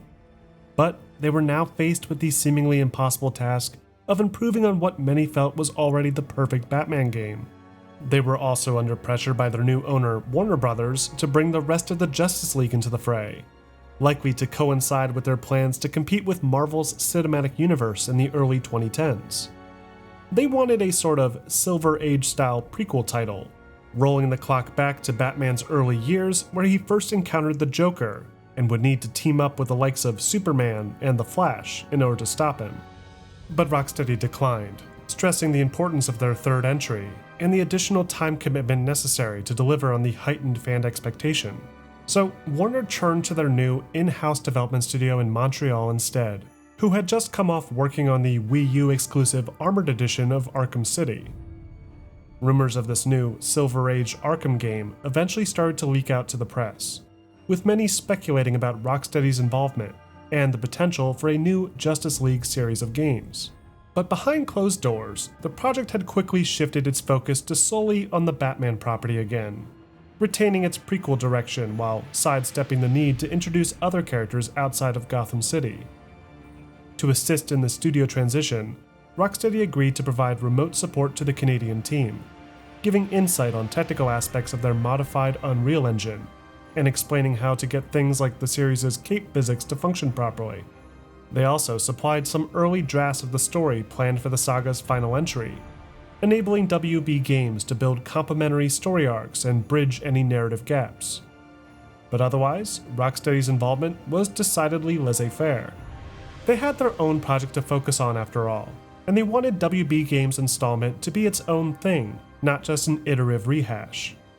With this in mind, the writing team at WB began to draft up a wholly unique Year 2 type storyline, inspired by the likes of classic Batman tales like Year 1, The Man Who Laughed, The Long Halloween, and Nightfall. This amalgamation of ideas was then placed over top of a familiar Christmas Eve setting, using its joyful holiday decor to contrast heavily with the story's much darker direction. Another big change-up to the game's story was the absence of writer Paul Dini, whose role was abdicated to other experienced writers like Ryan Galetta and Corey May, along with some additional insight by then Chief Creative Officer from DC Entertainment, Jeffrey Johns. Adding to this was the departure of some major voice talent from the cast, mainly Mark Hamill and Kevin Conroy. In their place, WB Games elicited the voice talent of Roger Craig Smith for the Caped Crusader, while Troy Baker assumed the role of the psychotic Joker, both of whom delivered a slightly different take on their respective characters. As the narrative team mulled over story-related details, the designers and artists worked together to completely transform Rocksteady's portrayal of Gotham, blanketing the streets and rooftops with snow and reverting the walled-off super prison back to its former glory. They then incorporated an entirely new section of the map, designed specifically to boost the game's verticality, while still maintaining that signature environmental density regarding enemy placement and collectibles. As for the core systems, WB remained committed to preserving aspects of the gameplay that fans loved, and only iterated in ways that they felt would make the experience more enjoyable, thereby giving rise to new encounter ratings and gadgets that they had come up with for the Wii U port of Arkham City. To entice fans further, WB even contracted a third-party studio, Splash Damage, to build a complementary competitive multiplayer mode that would attempt to add a fresh twist to what had quickly become a diluted market space. Then, after only about 2 years of full development, work on the prequel had been completed, and WB Games released the third title to bear the Arkham name, Batman Arkham Origins, for PlayStation 3, Xbox 360, Windows, and the Wii U. Arkham Origins takes place on Christmas Eve, nearly 10 years before the events of Arkham Asylum. The player assumes the role of a much younger, inexperienced Dark Knight, whose insatiable rage and obsession with cleaning up Gotham has made him the sole target for an exorbitant $50 million bounty placed by the sadistic mob boss Black Mask. Eager to collect this bounty, 8 of the world's most deadly assassins answer the call, including a much younger Killer Croc, the seasoned mercenary Deathstroke, the pyromaniac Firefly, poison expert Copperhead, the sharpshooter Deadshot, the brute electrocutioner, one of Ra's al Ghul's commanders Shiva, and one of Batman's most powerful adversaries, Bane, prior to his damaging overdose of the drug Venom. After responding to a breakout of the nearby Blackgate prison, Batman becomes aware of this bounty placed on his head, and begins to track down clues leading to the man responsible. But as he journeys deeper into the heart of Old Gotham, it becomes clear that something much more sinister is at play this Christmas Eve. Something that will ultimately change Batman and his city forever. While still grounded in the Arkhamverse, Arkham Origins provides gamers with a much different Batman story experience, one that seems to focus slightly more on its character development. Batman's character, for example, is forced to undergo some major growth throughout the course of the game, as he's not just confronted with an increasingly more vicious gallery of rogues, but his closest friend Alfred, that serves as the only thing tethering him to his humanity. Origins also sees Batman's very first encounter with his unhinged arch-nemesis, the Joker, and even offers a glimpse at the Joker's possible origin in the process. By the end, Origins provides a fresh take on Batman's early years, mashing together several major face-offs into a single evening, all wrapped with a Christmas bow. It doesn't quite match the style of pacing or delivery as its predecessors, and the shift in voices for Batman and the Joker do stick out like a sore thumb when playing all the games in order of release. But all in all, Origins still has an interesting story to tell. When it comes to the gameplay though, Origins doesn't do quite as much to differentiate itself.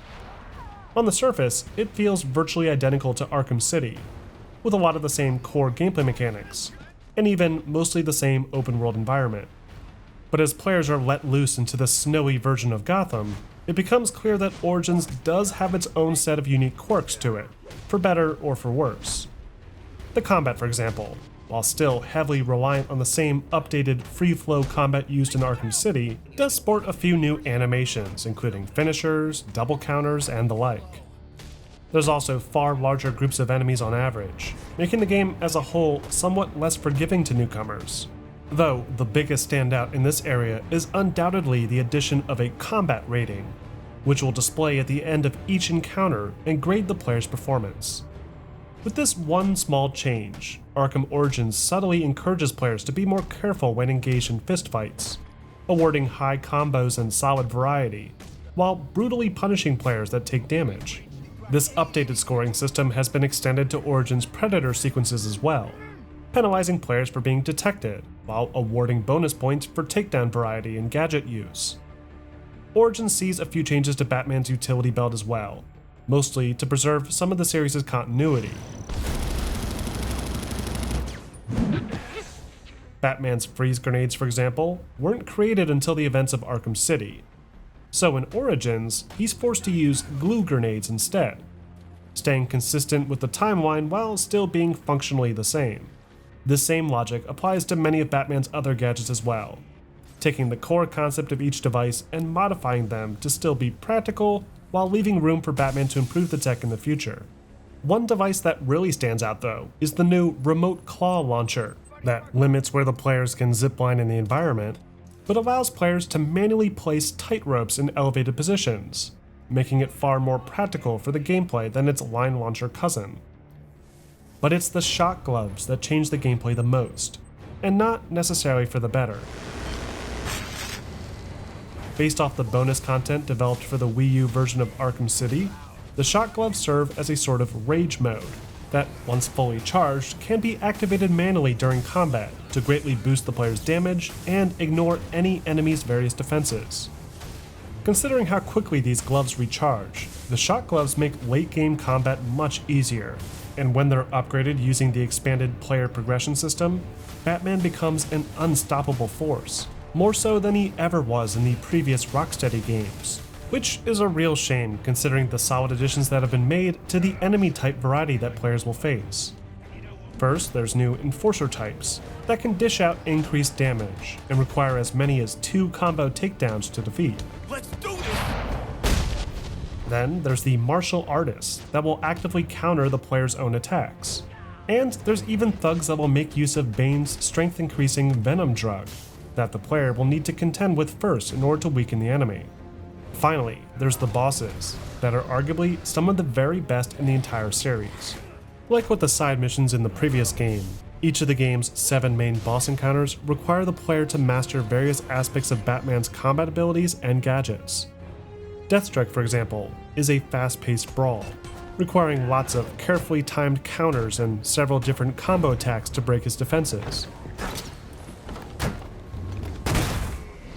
Firefly, on the other hand, involves much more ranged attacks, and tests the player's ability to quick throw batarangs and glue grenades, and latch on with Batman's Batclaw. There's even a slight nod to the revered Mr. Freeze fight from Arkham City, as players are forced to delay a monstrous Bane using whatever environmental traps that they can think of. It's yet another long night for the Caped Crusader, with dozens of villains all taking advantage of the brutal winter storm to occupy the city streets unimpeded. And because the playable space has been increased in size 2-fold, Batman really has his work cut out for him. Origins is broken up into 2 main areas: the northern Old Gotham, which is essentially the same area from Arkham City, bar a few alterations for continuity's sake, and the southern New Gotham, made up of various industrial buildings, hotels, and skyscrapers. This section appears slightly smaller on the map, though its increased verticality provides a unique opportunity to expand on the excellent glide mechanics introduced prior. Origins also sees the inclusion of new open-world activities to help pad out the experience further, including randomized crimes in progress that the player can respond to earn some extra XP, and new puzzle-based towers that, when solved, will unlock Batwing drop points that serve as helpful fast travel points. The Most Wanted missions from Arkham City also make a return, featuring a collection of other Batman rogues causing various mayhem throughout the city. This includes the subversive Anarchy, who's placed bombs around the city in a misguided plan to weed out corruption. There's also Penguin, Black Mask, and Bane's henchman Bird, who all are illegally smuggling various weapons and narcotics onto the streets. And the Mad Hatter, whose delusions about Wonderland have led him to kidnap young women resembling the story's main character, Alice. The Riddler also makes his debut appearance this Christmas Eve, revealing himself to Batman by his real name, Edward Nygma, along with a plan to release a large amount of extortion data and cause mass chaos and rioting the following morning. Adding to this are several complex crime scenes throughout the city that can be carefully analyzed thanks to a newly expanded detective mode system, complete with the ability to fully recreate crimes in augmented reality, to study different angles and uncover previously hidden clues. In between solving murders, beating up criminals, and chasing down the Joker, players can choose to fly back to the Batcave for some quick R&R, and can train in the combat arena, collect gadgets, review notes, and even discuss current events with the ever-loyal Alfred. If that wasn't enough, Origins also features a bonus expansion story called Cold Cold Heart, inspired heavily by Paul Dini's classic Heart of Ice episode from the animated series. Along with being a solid retelling of this classic story, Cold Heart also brings with it the powerful new Extreme Environment Batsuit, or XE suit. With it equipped, players can thermocharge Batman's tools for more powerful attacks, and can use thermal gloves to break through iced-over doorways or free frozen bystanders. It's yet another solid story expansion, adding a few more hours of Batman action to an already packed single-player experience. And for players eager for more, Arkham Origins also comes packed with its own competitive multiplayer mode, taking characters and environments from the game's campaign and meshing them together in a unique take on the classic deathmatch. Players assume the role of gang members for either Joker or Bane's crew, and blast each other away with an assortment of firearms using a third-person camera. Occasionally, a special door will open on the map that any player can travel into to temporarily gain control of a powerful leader, effectively churning the tide of the battle. But what really makes this mode unique is the third team, the dynamic duo, whose goal is to put a stop to the fighting and disrupt the criminals with various takedowns and intimidation tactics. The asymmetrical design is highly reminiscent of the classic Alien vs. Predator series, pitting 3 different factions against each other, though its gimmick wasn't necessarily enough to convince gamers to keep coming back. The multiplayer saw very little traffic relative to other, much bigger competitive experiences released around its time. And within only 5 years, the online services for the game were quietly shut down, forcing those still invested in the multiplayer to find ulterior means to play together online. Collectively, Arkham Origins demonstrated that the Batman Arkham formula was not bulletproof. Despite some solid early sales numbers, sentiment towards the game wasn't nearly as glowing as Warner had anticipated. Many players complained about poor performance, bugs, and even major save file corruption errors.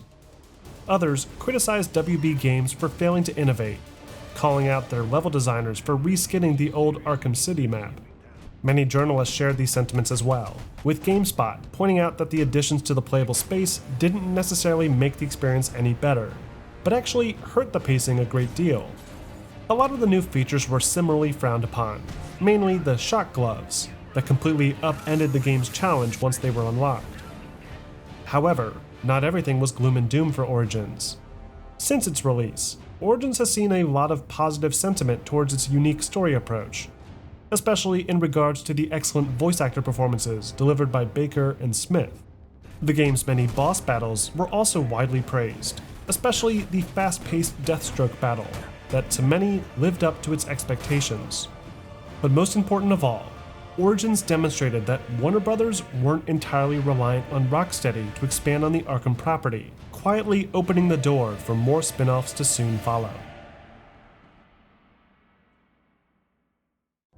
Throughout the development of Arkham Origins, a second Arkham project was in the works, this time by a much smaller studio called Armature. Composed mainly of ex-Metroid Prime developers, Armature were contracted by Warner Bros. To build a new portable version of the popular Batman game series, structured specifically around an old-school 2D Metroidvania design. Having already been fans of the Arkham games, Armature were quick to sign on, and early development for this portable Arkham game would begin in early 2012.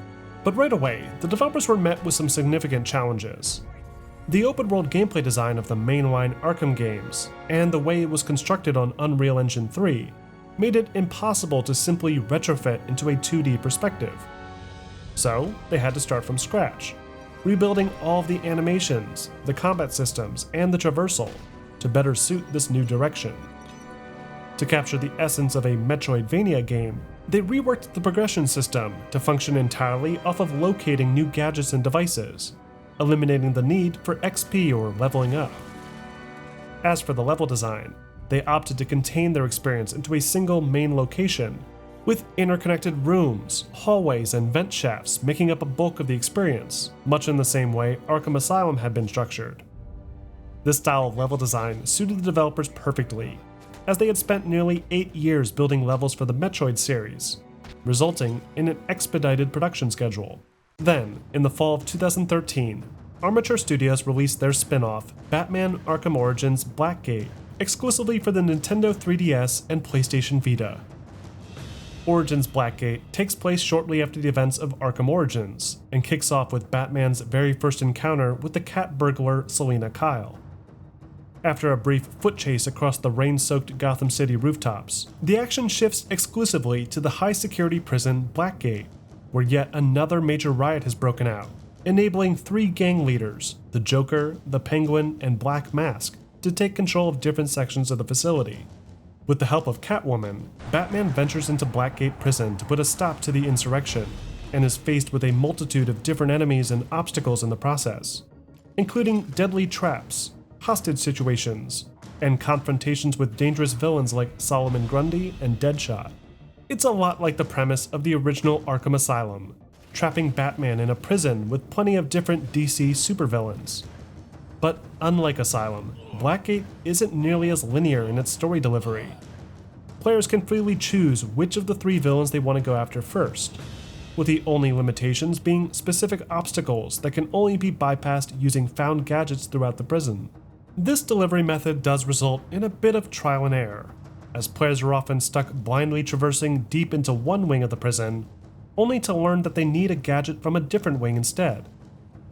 But this reliance on exploration and discovery is a large part of Blackgate's appeal, tapping in heavily to its Metroidvania roots in a way even the mainline games fail to accomplish. That being said, Arkham Origins Blackgate doesn't quite live up to its Arkham title.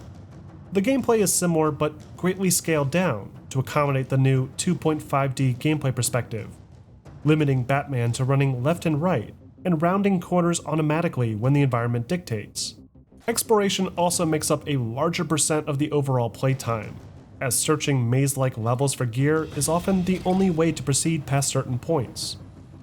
Returning gadgets include Batman's grapple and cape to move vertically through the environment, the line launcher to travel horizontally across large gaps, and a more refined version of the explosive gel that can be fired as a projectile, much like the device used in Nolan's Dark Knight film, to tap into the potential of the Vita and 3DS. Blackgate also sees a new take on the detective vision mode that requires players to drag their finger on the screen to identify points of interest, though because of its importance in identifying interactive switches and walls to progress further in the game, this feature does get to be very tedious throughout. When players have finally found their way through the maze that is Blackgate, they'll often find themselves confronted with groups of enemies that need to be dispatched using a revised free-flow combat system. Just like the past games, this system is designed to be easily accessible, giving players access to Batman's robust moveset by simply pressing one button rapidly in the direction of an enemy and countering with another button. But the timing isn't nearly as forgiving this time around, requiring much more precise button presses. And because of Batman's limited arsenal, the movesets aren't quite as robust either, making late-game encounters with larger groups of more diverse combatants even more challenging. Blackgate also sees some stealth action incorporated into it, complete with the old gargoyle hiding places and hidden vent paths. Though these sequences are arguably some of the weakest in the game, as the awkward rotating viewpoint locked into a 2D space makes the enemy's cone of vision slightly unclear. And because players have fewer takedown maneuvers to work with, it can be even more difficult to complete Predator rooms without being detected. Overall, Arkham Origins Blackgate received even lower average scores than its mainline console counterpart. Reviewers criticized the title for failing to do anything noteworthy to push the series forward, and called out the developers for failing to deliver the necessary level of polish to maintain the series' pedigree. The level designs were a constant point of contention, as many felt it lacked any real character or personality when compared to the history-rich halls of the Asylum. On top of this, Blackgate's maze-like levels were just too convoluted to maintain interest, and the constant backtracking required just to progress the story left the experience feeling shallow.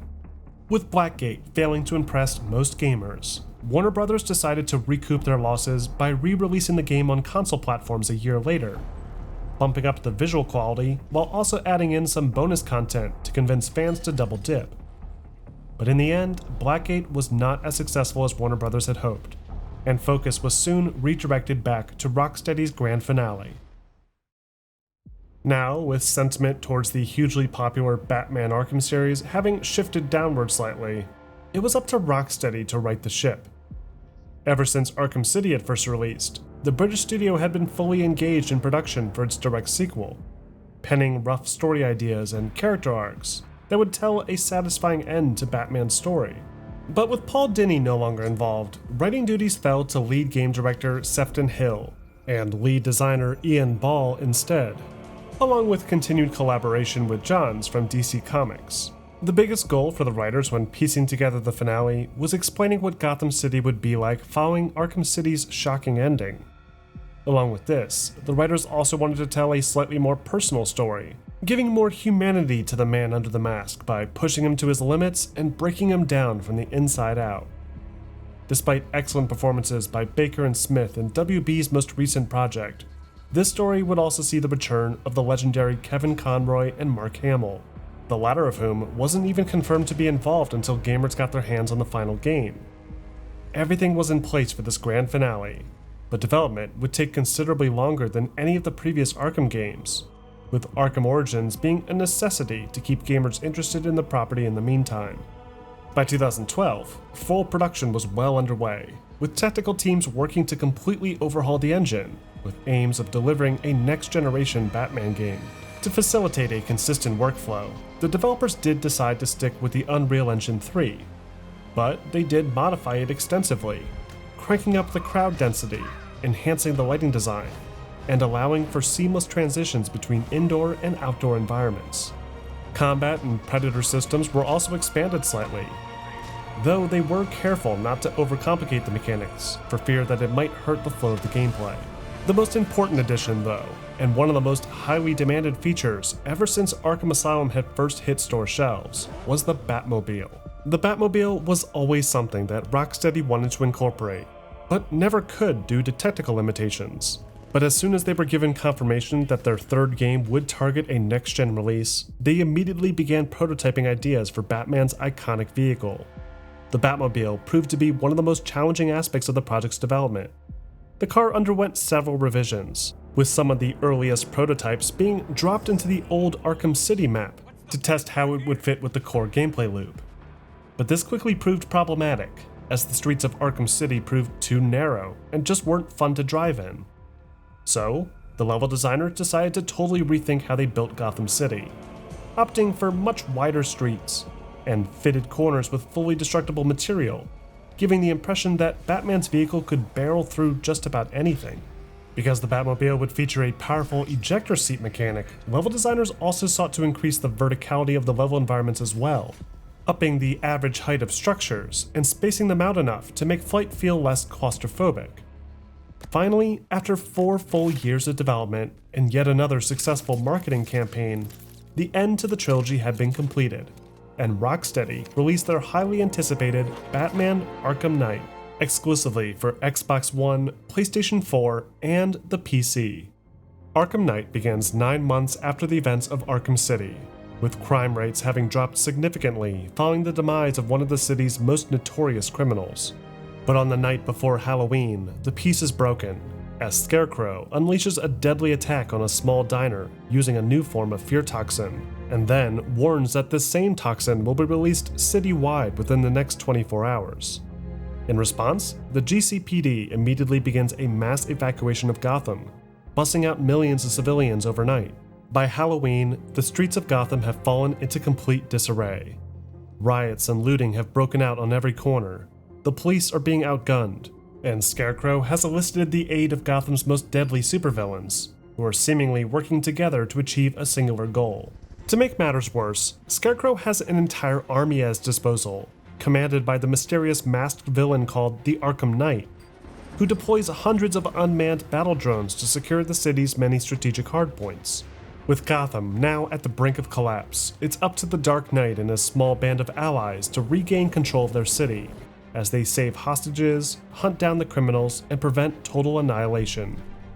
But what really sells Arkham Knight's story experience is the way it tackles Batman's own internal conflict, underscoring his past failures and how they have weakened his resolve. To do this, Arkham Knight pulls from several other classic comic book stories, especially The Killing Joke, Death in the Family, Under the Red Hood, and to a slightly lesser extent, The Cult, Hush, and Nightfall. The Long Halloween is also a likely source of inspiration, as it's even referenced directly by Alfred early on. This is becoming rather ghastly, sir. It brings to mind a spate of murders at the beginning of your career. It was Halloween then, if I'm not mistaken. Turned out to be rather a long one, if I recall. Along with its plentiful fan service to DC comic fans, Arkham Knight also sees the return of beloved voice actor Kevin Conroy, who sets out as the Caped Crusader one final time, alongside Mark Hamill, Troy Baker, Nolan North, and Tara Strong, all of whom reprise their respective roles in one way or another. It's arguably the most ambitious entry in the entire Arkham series, tackling a large swath of different character arcs and storylines and having them conclude in a way that feels consistent with both the Arkhamverse and the Batman mythos. Though it seems to fall victim to many of the same pacing issues that plagued Arkham City, as the main plot is regularly interrupted by seemingly unrelated storylines that ultimately feel inconsequential by comparison. This is most apparent with the new Riddler plot line that has players traveling to an old abandoned orphanage to complete a series of deadly challenges in order to defuse a bomb collar locked onto Catwoman's neck. Then there's the continuation of the Joker storyline that feels even further removed from the main story, as players are forced to drop everything and head to an abandoned movie studio in order to recapture a group of victims infected with Joker's Titan-infused blood. Neither of these storylines are necessarily bad, but they do detract from the urgency of the main plot, and seem to only be tied in very loosely. Then of course, there's the gameplay design. Arkham Knight's gameplay pushes the boundaries further than the series has ever gone before, letting players finally explore the urban sprawl that is Central Gotham. Like with previous games, Arkham Knight's map is broken up into various boroughs, each with their own set of missions, collectibles, and visual makeup. The opening Bleak Island, for example, appears to be a sort of industrial slums area, with dirty streets and vacated buildings occasionally broken up by notable landmarks like the GCPD headquarters, the Gotham Clock Tower, and the old Ace Chemicals processing plant. Across the river, though, there's Miyagani Island, that offers that quintessential Gotham City look, complete with towering skyscrapers, bright neon signs, and plenty of that mixed Gothic Art Deco style architecture. Finally, there's Founders Island, one of the oldest areas in the city, that's recently been paved over with sleek New Age buildings and parks, leaving the decaying ruins of old Gotham buried in the tunnels below. What's most impressive, though, is the incredible level of detail Rocksteady were able to achieve with this level environment. Gotham Central, despite its wide reach, still feels just as densely packed as previous installments to the series. And thanks to the power of the next-generation platforms, players can now seamlessly transition from outdoor to indoor environments without the need for a loading screen. In keeping with the format of the past two games, Arkham Knight also sees many optional Most Wanted missions to complete that do a great job of tying up old story threads while simultaneously testing the player with specific gameplay systems in brand new ways. The Two-Face missions, for example, involve stopping bank robberies throughout Gotham and are designed to be approached using the game's Predator mechanics.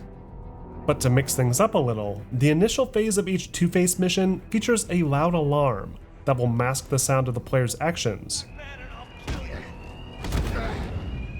This encourages a sort of Predator speed run, as players try and save as much money from being stolen as possible. Once enough enemies have been taken down, a second Predator phase begins that silences the alarm and transitions back to a more traditional stealth action experience. Penguin missions, on the other hand, are built around open combat and feature large rooms with dozens of enemies. The catch here is that partway through the fight, Batman will be reunited with his original partner, Nightwing, that players can seamlessly transition to in a sort of tag team battle, allowing for some cinematic takedown moments.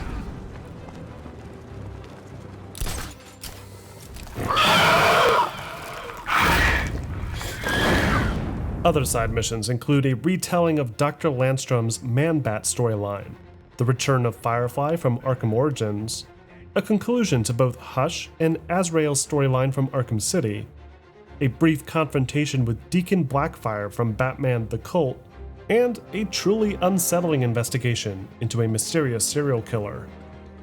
Then there's, of course, the return of the Riddler, who, on top of kidnapping Catwoman, has also flooded the streets of Gotham with more of his riddles, testing the player's knowledge of every tool at Batman's disposal.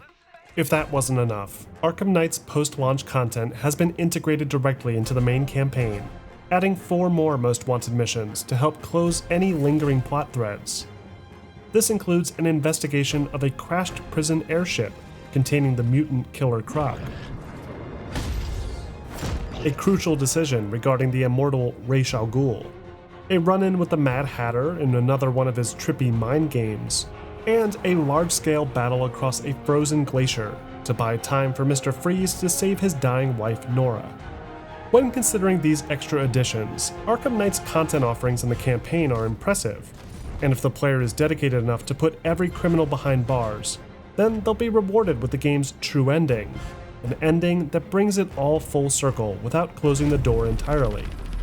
As for the combat, players can expect much more challenging encounters with enemies, as crowds of enemies are often much larger, more intelligent, and more varied. Most of the enemy types from Arkham City make a return, like the simple thugs, the riot shielders, the knife and taser wielders. But now there's also medics, depicted here wearing all white, that will revive any of their friends nearby that have been incapacitated.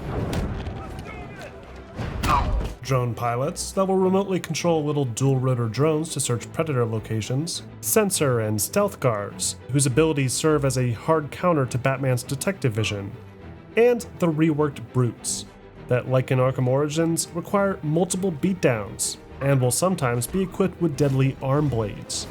To even the odds, Batman has spent the greater part of the past several months refining his skills, retaining all the previous punches, kicks, and counters, while also adding to them with things like counter modifiers, charged quick gadget attacks, and even the ability to deploy different gadgets mid-flight.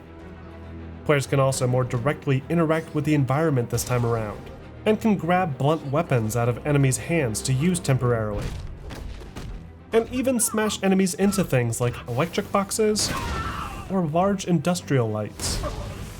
To accommodate the game's heavier reliance on outdoor environments, Arkham Knight's Predator mechanics have also seen a major rework, often simplifying the core mechanics to allow for more versatility. Air takedowns, for example, no longer required gargoyles like in the past. Corner takedowns similarly no longer require players to wait for an enemy to be just within earshot, as Batman can now grapple an enemy and pull them in closer instead. As for vent takedowns, players will now need to maneuver underground more carefully, as enemies will not only see Batman moving around when close, but will even drop incendiary grenades to smoke the player out. But one of the best new features added to Arkham Knight's Predator gameplay is the addition of the Fear Takedown maneuver.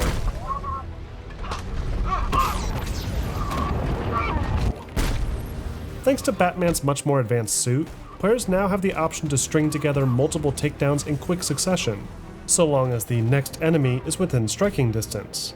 Once this attack is used, players will then need to recharge their fear meter by performing more traditional stealth takedowns, effectively creating a cycle of taking down lone stragglers and then returning to a larger clump for a satisfying cinematic beatdown. Another feature new to Arkham Knight are the new mission-specific cooperative sequences. Now and again throughout the story, Batman will pair up with another member of the Bat family, be it Nightwing, Robin, or Catwoman, and can seamlessly transition between characters mid-encounter. After dealing enough damage, players can even trigger an impressive dual takedown animation that will see both Batman and his partner beat down on a single enemy in spectacular fashion. During the movie theater sequence, players can even control both Batman and Robin during a series of Predator sequences, where Robin's unique gadgets, first premiered in Harley's Revenge, make a return, only further adding to the player's tool belt. Speaking of which, Batman's utility belt has seen some interesting changes as well. While new handheld devices aren't as prevalent this time around, many of the pre-existing devices have been redesigned to make them more helpful during encounters with enemies. The remote hacking tool, for example, is no longer limited to just opening up locked door panels. It can now be used during Predator sequences to remotely manipulate the environment, either by creating distractions, blinding drones, and even trapping enemies by shutting doors behind them. The Disruptor, on the other hand, can be used to sabotage a variety of enemy devices, including medical kits, weapon crates, sentry turrets, and drone pilots. It can even be used to sabotage enemies using digital scanners, causing them to electrify themselves when they detect players using detective vision. Along with these updated classics, Arkham Knight also sees the addition of the voice synthesizer that can be tuned to mimic specific character voices to either open locked doors or directly manipulate guards, making it the perfect tool for setting up ambushes. Last, but certainly not least, we have the elephant in the room, the Batmobile.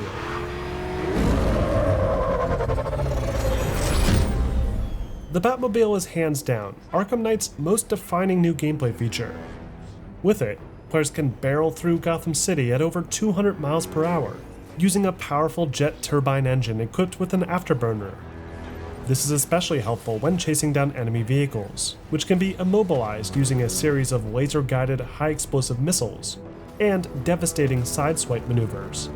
On top of this, the Batmobile can instantly transform into an even more powerful combat mode, increasing its maneuverability and activating both a 25mm full-auto Vulcan gun and a 60mm high-explosive cannon that quickly proves to be essential when dealing with the Arkham Knights' massive army of unmanned drones and tanks patrolling the city. Alongside its offensive capabilities, the Batmobile's extra gadgets like the front-mounted winch and the ability to control the vehicle remotely make it the perfect companion piece for many of the game's puzzles, especially those put in place by the Riddler. For players that enjoy the driving and combat systems incorporated into this Batmobile, Arkham Knight ensures there's plenty of opportunities to play around with it. However, because of how strongly the game environment has been built to accommodate this vehicle, it does feel a bit excessive at times. Nearly half of the side activities incorporated into the game involve using the Batmobile in one way or another, either by having players battle a squadron of tank drones, having them chase down some vehicle in a high-speed pursuit, or even awkwardly placing the Batmobile as a counterweight to complete a puzzle. It's even used for most of the game's major boss battles, though most of the boss battles in this game are arguably a major step back from the previous entries anyway. Even still, when considering the excellent design of the Batmobile alone, and the clever way that's been designed to reflect the three fundamental pillars of the Arkham series' core gameplay, it feels like a natural extension of Batman's arsenal, and makes for a wholly unique experience as a result. Overall, Arkham Knight is yet another impressive outing for the Dark Knight. It once again expands on the previously well-received gameplay systems with a ton of new combat maneuvers, stealth options, and immersive detective moments, all while keeping players firmly within the Batman fantasy. What's more, it introduces a plethora of new gameplay mechanics that feel organic to the game's established formula, even if some aspects do feel a bit overbearing at times. As a result, Arkham Knight received a familiar positive response on average. Critics were immediately blown away by the game's massively improved graphical design, that, despite releasing nearly 7 years ago, is still incredibly impressive to look at. Others complimented the game's story, finding the more humbling take on the Dark Knight refreshing, and voice actor performances to be some of the very best so far. But others weren't quite as pleased with Rocksteady's conclusion. Many expressed disappointment with the game's ending, feeling that the main antagonist had been greatly underutilized, despite the persistent build-up throughout. Others found the game's big reveals to be too obvious, especially for comic book fans already familiar with the most common Batman lore. But most of the complaints centered around the Batmobile, and how its inclusion bordered on the excessive, especially in regards to the many battle sequences. Then, of course, we can't talk about Arkham Knight without talking about its absolutely disastrous PC port. Handled by a third-party studio, Iron Galaxy, Arkham Knight on the PC, upon its initial release, was an unmitigated disaster. Not only was the title locked to a disappointingly low 30 frames per second, but the visuals appeared to be far worse than what had been previously advertised. It was even missing visual effects present on both the PS4 and Xbox One, leaving many to accuse Iron Galaxy of releasing an unfinished game. As it turns out, the PC port was still several months from being fully completed, and because of its overwhelmingly low review scores on the digital storefront Steam, Warner Bros. Decided to remove the game from the store only a week after its launch, leaving early adopters to wait for a fix. Fortunately, after nearly a year, Arkham Knight on the PC had been given a total overhaul. New framerate locks were added to the menu, additional visual effects were incorporated, and performance steadily improved with each update. Warner even rewarded fan patience by providing them with free copies of the previous Arkham games, along with free access to some of the later downloadable content. Today, Arkham Knight on the PC has gone from its overwhelmingly negative review average up to a respectable 94% positive rating, and thanks to plentiful post-launch support by means of new side missions, challenge maps, and alternate costumes, the game has since become a suitable send-off for the legendary Dark Knight. Immediately after work had completed on the console versions of Arkham Knight, a much smaller collection of developers at Rocksteady were asked to create a standalone virtual reality experience built to take advantage of the PlayStation VR peripheral device. Excited by the prospect of this new gameplay perspective, the team agreed, and production began on a bite-sized VR experience using the then-new Unreal Engine 4. After a few early prototypes, it became clear that Arkham's most popular gameplay mechanics like its free-flow combat and its predator sequences didn't translate as well as the team had previously hoped. So, they doubled down on Batman's detective abilities instead, containing the action as much as possible and limiting it to immersive experiences that, under normal circumstances, may have seemed mundane.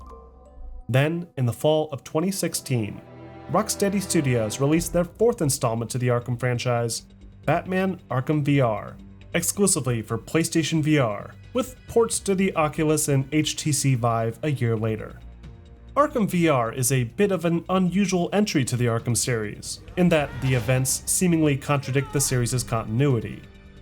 The adventure kicks off with yet another take on Martha and Thomas Wayne's murder in Crime Alley, this time played through the eyes of Bruce himself.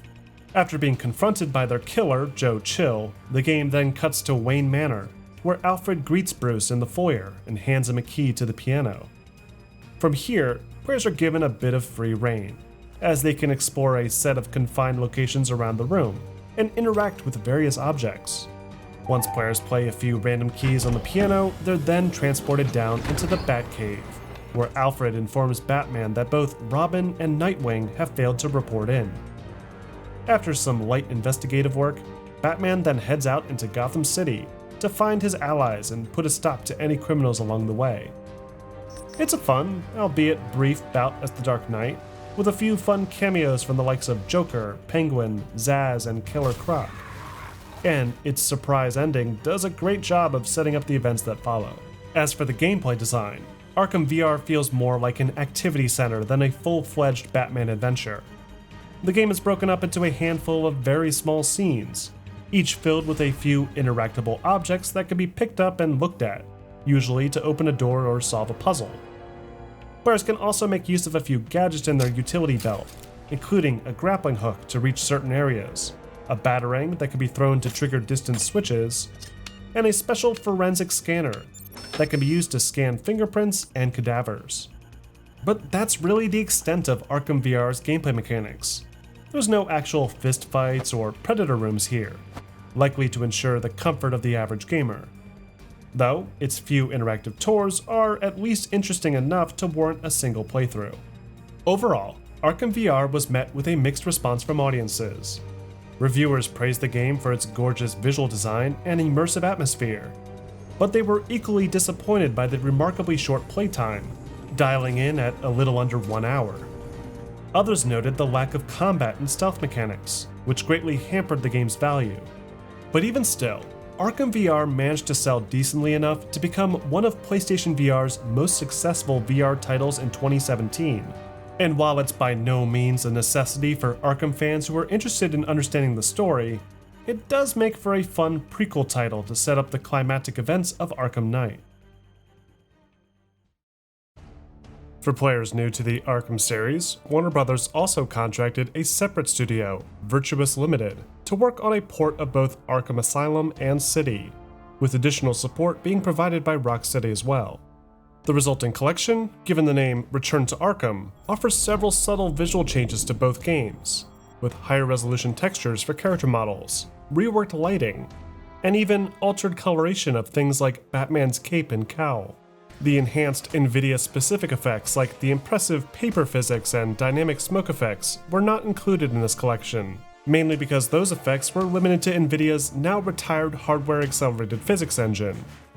But the enhancements to the rest of the game's aesthetics helped to bring the game slightly closer in line with the impressive visual makeup of Arkham Knight. giving console players the full Arkham experience on a single platform, with the sole exception being Warner Games' Arkham Origins. Return to Arkham was met with a lukewarm response though. While the core of both games were retained almost exactly, many felt that the changes actually ended up hurting the overall aesthetic, and weren't enough of an improvement technically over the original releases. But either way, the Arkham saga had officially ended, and Rocksteady looked at ways to revive a previously binned concept for their next major project. With Rocksteady's Arkham series having finally been set aside, Warner Brothers were quick to fill the void, and contracted the California-based game development studio Telltale Games to develop their own take on the Batman universe. Telltale, best known for their episodic, story-driven adventure games like The Walking Dead, were eager to work on a game dedicated to the beloved Dark Knight, and sought to deliver gamers an entirely unique experience, unlike anything that had come before it.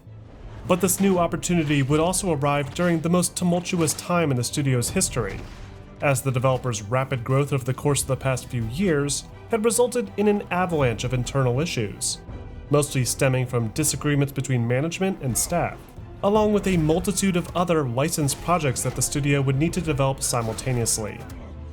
But despite all this, Telltale did manage to piece together a brand new Batman experience, and in August of 2016, released their first episode of Batman the Telltale series for PC, PS4, and Xbox One, with later ports to old-gen consoles and smartphones in the following months. Batman the Telltale series delivers on exactly what Telltale promised, in that it is an entirely unique take on the Batman property, unlike anything previously attempted. Rather than giving players full control over Batman's range of motion, Telltale limits the experience primarily through interactive cutscenes, with timed button presses being required for things like combat and traversal. The story takes place in an entirely new canon, meshing together new takes on classic Batman characters with modern-day elements like smartphones and drones. Interestingly, a significant chunk of the game centers around the billionaire playboy Bruce Wayne, rather than his late-night alter ego, and requires that players choose appropriate dialogue responses in order to maintain good standing with the various characters that they interact with. Much like Telltale's massively popular Walking Dead games, this Batman game features a wide breadth of different narrative branches, all determined by the choices that the player makes. The core plot centers around Batman in his early years, uncovering a conspiracy involving a secret organization called the Children of Arkham, and how they pertain to a damaging claim regarding his deceased parents. Along the way, players will also interact with some fan favorites, including Selina Kyle, Oswald Cobblepot, Harvey Dent, and a suspicious-looking new character given the name John Doe, all of whom have the potential to change drastically depending on how the player decides to approach each situation. Overall, Batman the Telltale series was met with a mixed response from audiences, mostly stemming from the technical issues that came with the newer engine at launch. The story was also criticized, with some like Anthony John Angelo from Games Radar expressing disappointment in seeing recycled elements from past Batman media. However, others were pleased with the results, and complimented Telltale for their fantastic comic book-inspired art direction, along with their unique twists on classic characters. Batman the Telltale series received 5 full episodes, each separated by roughly a month. But because of a less aggressive marketing campaign and the early mixed reception, this game would ultimately become one of Telltale's largest commercial failures. The game sold well below expectations, and with its failure, the studio would undergo some dramatic changes in the following year. In early 2017, one of Telltale's original co-founders and then CEO, Kevin Bruner, announced that he was stepping down and would be temporarily replaced by another of Telltale's co-founders, Dan Connors. Under this new leadership, the developers at Telltale began to work on the second season of their Batman saga, using what they had learned from the first few episodes. And in August of 2017, they released the first of 5 additional episodes, titled Batman the Enemy Within, for PlayStation 4, Xbox One, and the PC. The Enemy Within is almost the same as the previous game, save for some slight visual improvements made possible by the updated Telltale Tool engine. In this story-driven adventure, Batman faces off against the vicious Riddler, who is later revealed to be associated with a dangerous organization of supervillains known as the Pack, that players are forced to infiltrate undercover alongside returning Arkham Asylum inmate John Doe. Like before, a bulk of the gameplay experience is based around managing character relationships, with players selecting between dialogue choices that they feel will help achieve their goal in the most effective way possible. It's an even more ambitious storyline, once again reimagining fan-favorite characters like Mr. Freeze, Harley Quinn, Bane, and, depending on the choices that the player makes, the Joker. And by interweaving those choices with those made in the first season, the level of tension is built up even more, making for a thrilling narrative-based adventure. And as a result, The Enemy Within was met with a much more favorable response from fans and critics alike, with many complimenting the story delivery and character depictions, along with the slightly more polished gameplay mechanics and art design. However, it was still criticized for its redundancy in terms of its overall design. And with new AAA studios now incorporating more meaningful narratives into their own action-packed gameplay experiences, Telltale's unique take on interactive storytelling was beginning to feel outclassed. A year later, one of Telltale's biggest investors suddenly pulled out, resulting in a near immediate termination of over 250 some employees. All projects in production were shut down, and any hopes for a third season of their unique take on Batman was quickly shut down along with them. The studio was eventually resurrected a few years later thanks to LCG Entertainment and Athlon Games, resulting in the re-release of the Telltale Batman games under the new Shadows Edition moniker. But information regarding any future content using the IP has yet to surface.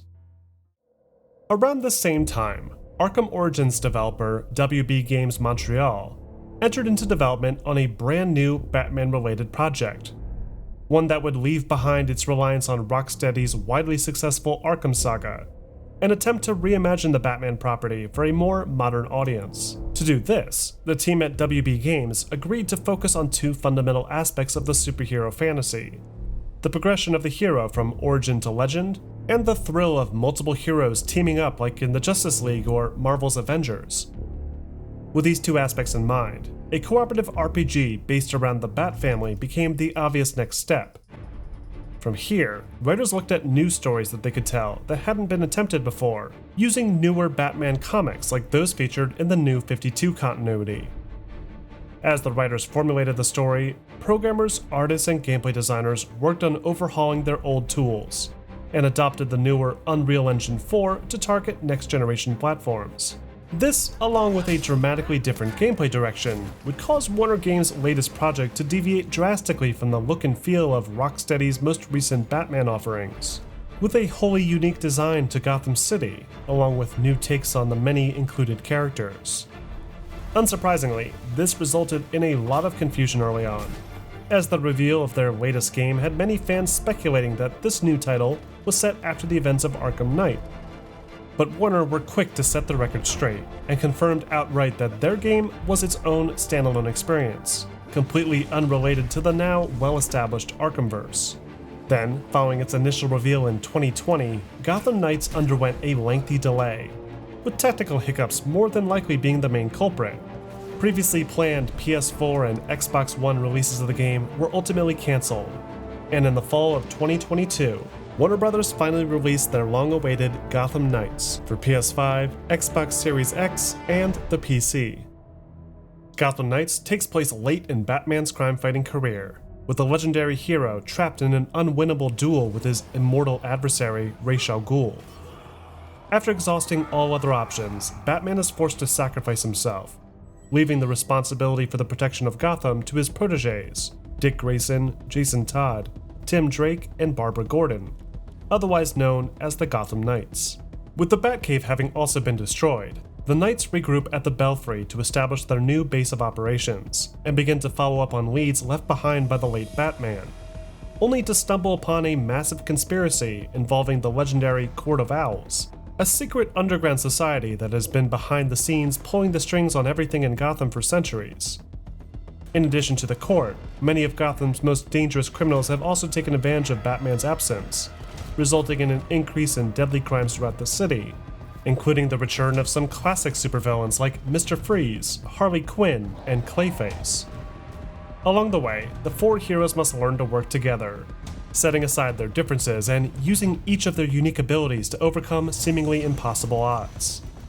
It's an interesting premise, borrowing several elements from the New 52 comics for inspiration, though the story itself doesn't feel nearly as focused as those found in the Arkhamverse, with case files on Harley Quinn and Mr. Freeze feeling more like optional add-ons, completely unrelated to the main conflict. A bulk of the character growth for the Knights is also limited to cutscenes within the Belfry, which makes all of the characters' crime-fighting adventures feel less meaningful as a result. As for the gameplay, Gotham Knights takes a completely different approach to its action than its predecessor. While the game is still open world and combines elements of stealth action, detective work, and combat, the gameplay design shares more in common with the likes of Ubisoft's more recent Assassin's Creed games than anything else. The free-flow combat system, for example, has been scrapped in favor of a more involved strike and evade style system instead. Players now need to more carefully time their strikes to maximize damage, and evade enemy attacks rather than countering them. Successful evades can then be followed up with a perfect attack to launch enemies into the air, providing a damage boost and freeing up some room when surrounded. With each successful attack, players will build up their momentum, indicated by the bar in the bottom right, that when filled can be used to trigger specific momentum abilities, all of which are unique to each of the 4 playable characters. Robin, for example, is designed around stealth and deception, and can do things like summon a projection of himself to confuse enemies. Red Hood, on the other hand, is built like a tank, and his momentum abilities center around using his powerful dual pistols to deal powerful ranged attack on enemies. Using his past experience with the circus, Nightwing features more acrobatic maneuvers, leaping around enemies and launching into a volley of fast melee attacks. And Batgirl is a tech wizard, and can use her abilities to disrupt groups of enemies and even summon a protective drone. Stealth mechanics are also incorporated into Gotham Knights, though not quite to the same extent as the Arkham titles. Stealth is instead limited to only direct takedowns, with gadgets playing a much smaller role. And because the detection system has been changed into a more traditional format, the dynamic fear-based AI is not incorporated. Though these stealth moments are more so built as lead-ins to open combat, rather than being their own distinctive aspect of the gameplay like in the old Predator rooms. Traversal is another element that is handled quite differently. Players can still use their grapple to latch onto ledges and pull themselves onto rooftops. But the Arkham series' iconic cape glide mechanic has not been retained either.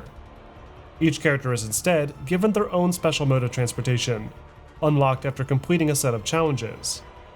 Nightwing, for example, gets a sort of jet glider that moves slowly through the air.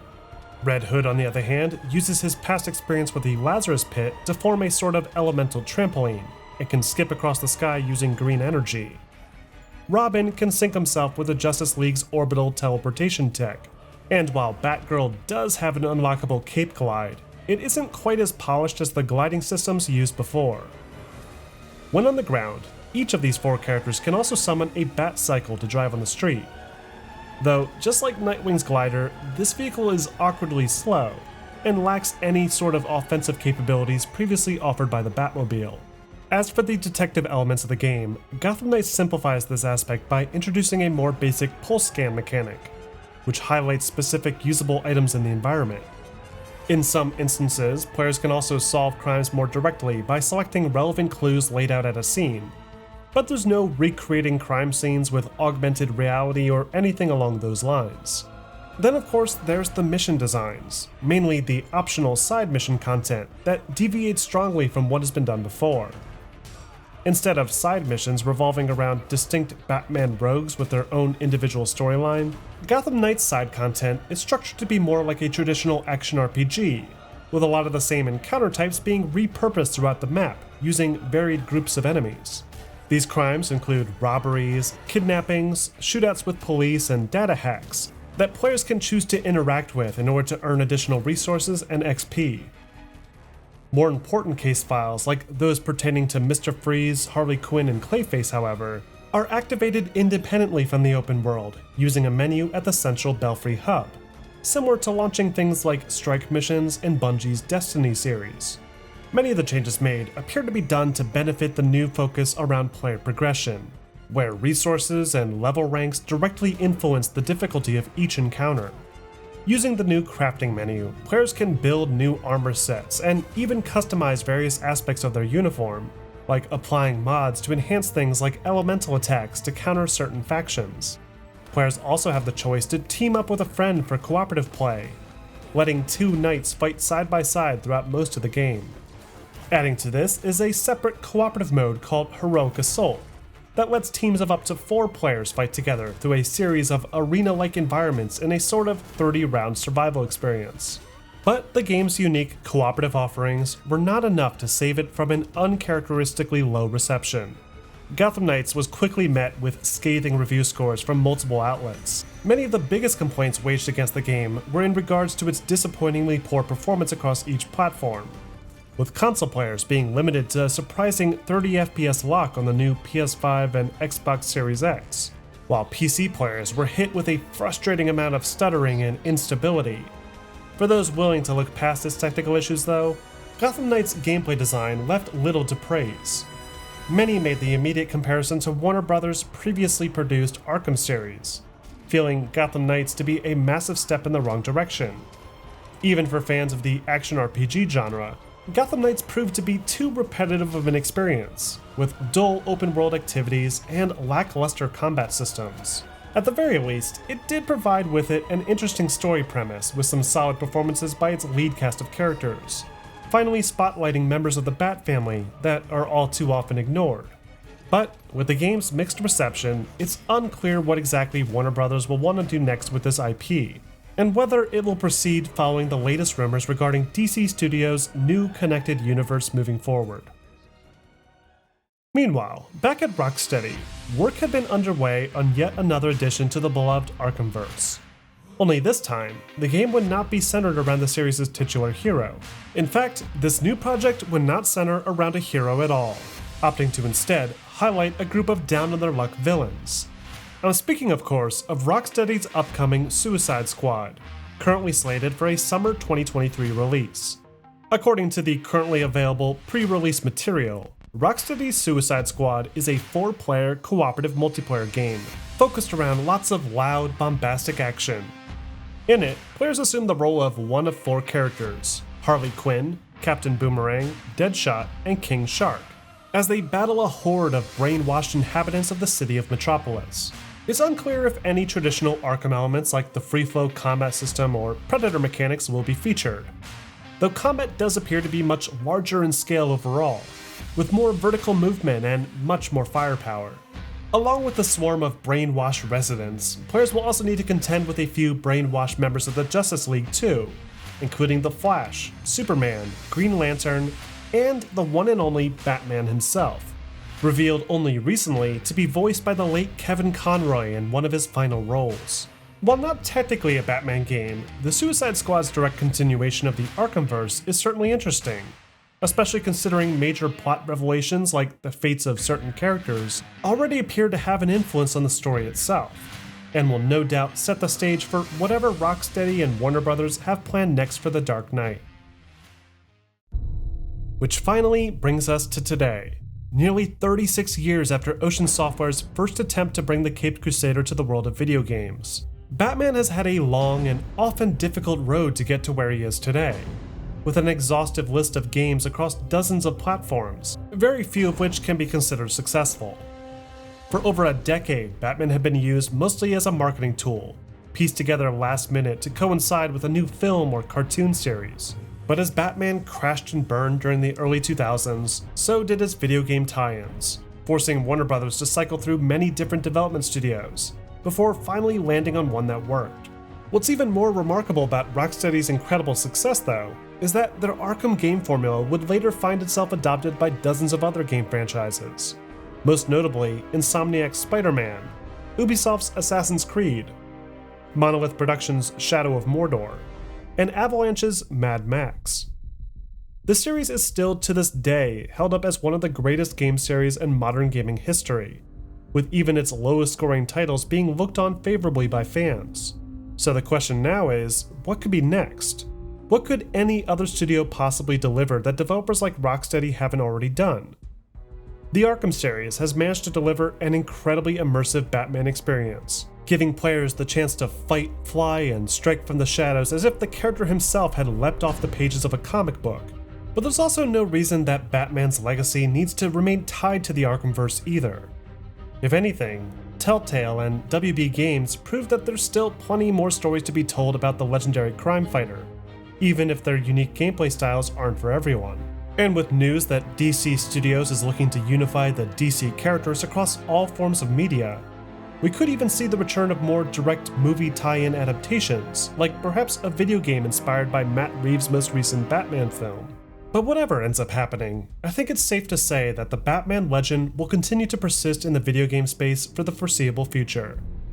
The character has persevered now for nearly a century, delighting generations of different fans, and it's only a matter of time before another studio answers the call. But what do you guys think? Which Batman game was your favorite, and where do you think the IP should go next? Share your thoughts in the comments section. And if you haven't had a chance to play some of these games, like those in the Arkham series, I have a special gift for you. With the help of my partners over at GOG.com, you can grab several Batman video games for dirt cheap using my affiliate link below. And as always, don't forget to like and subscribe for more full-length documentaries like this one.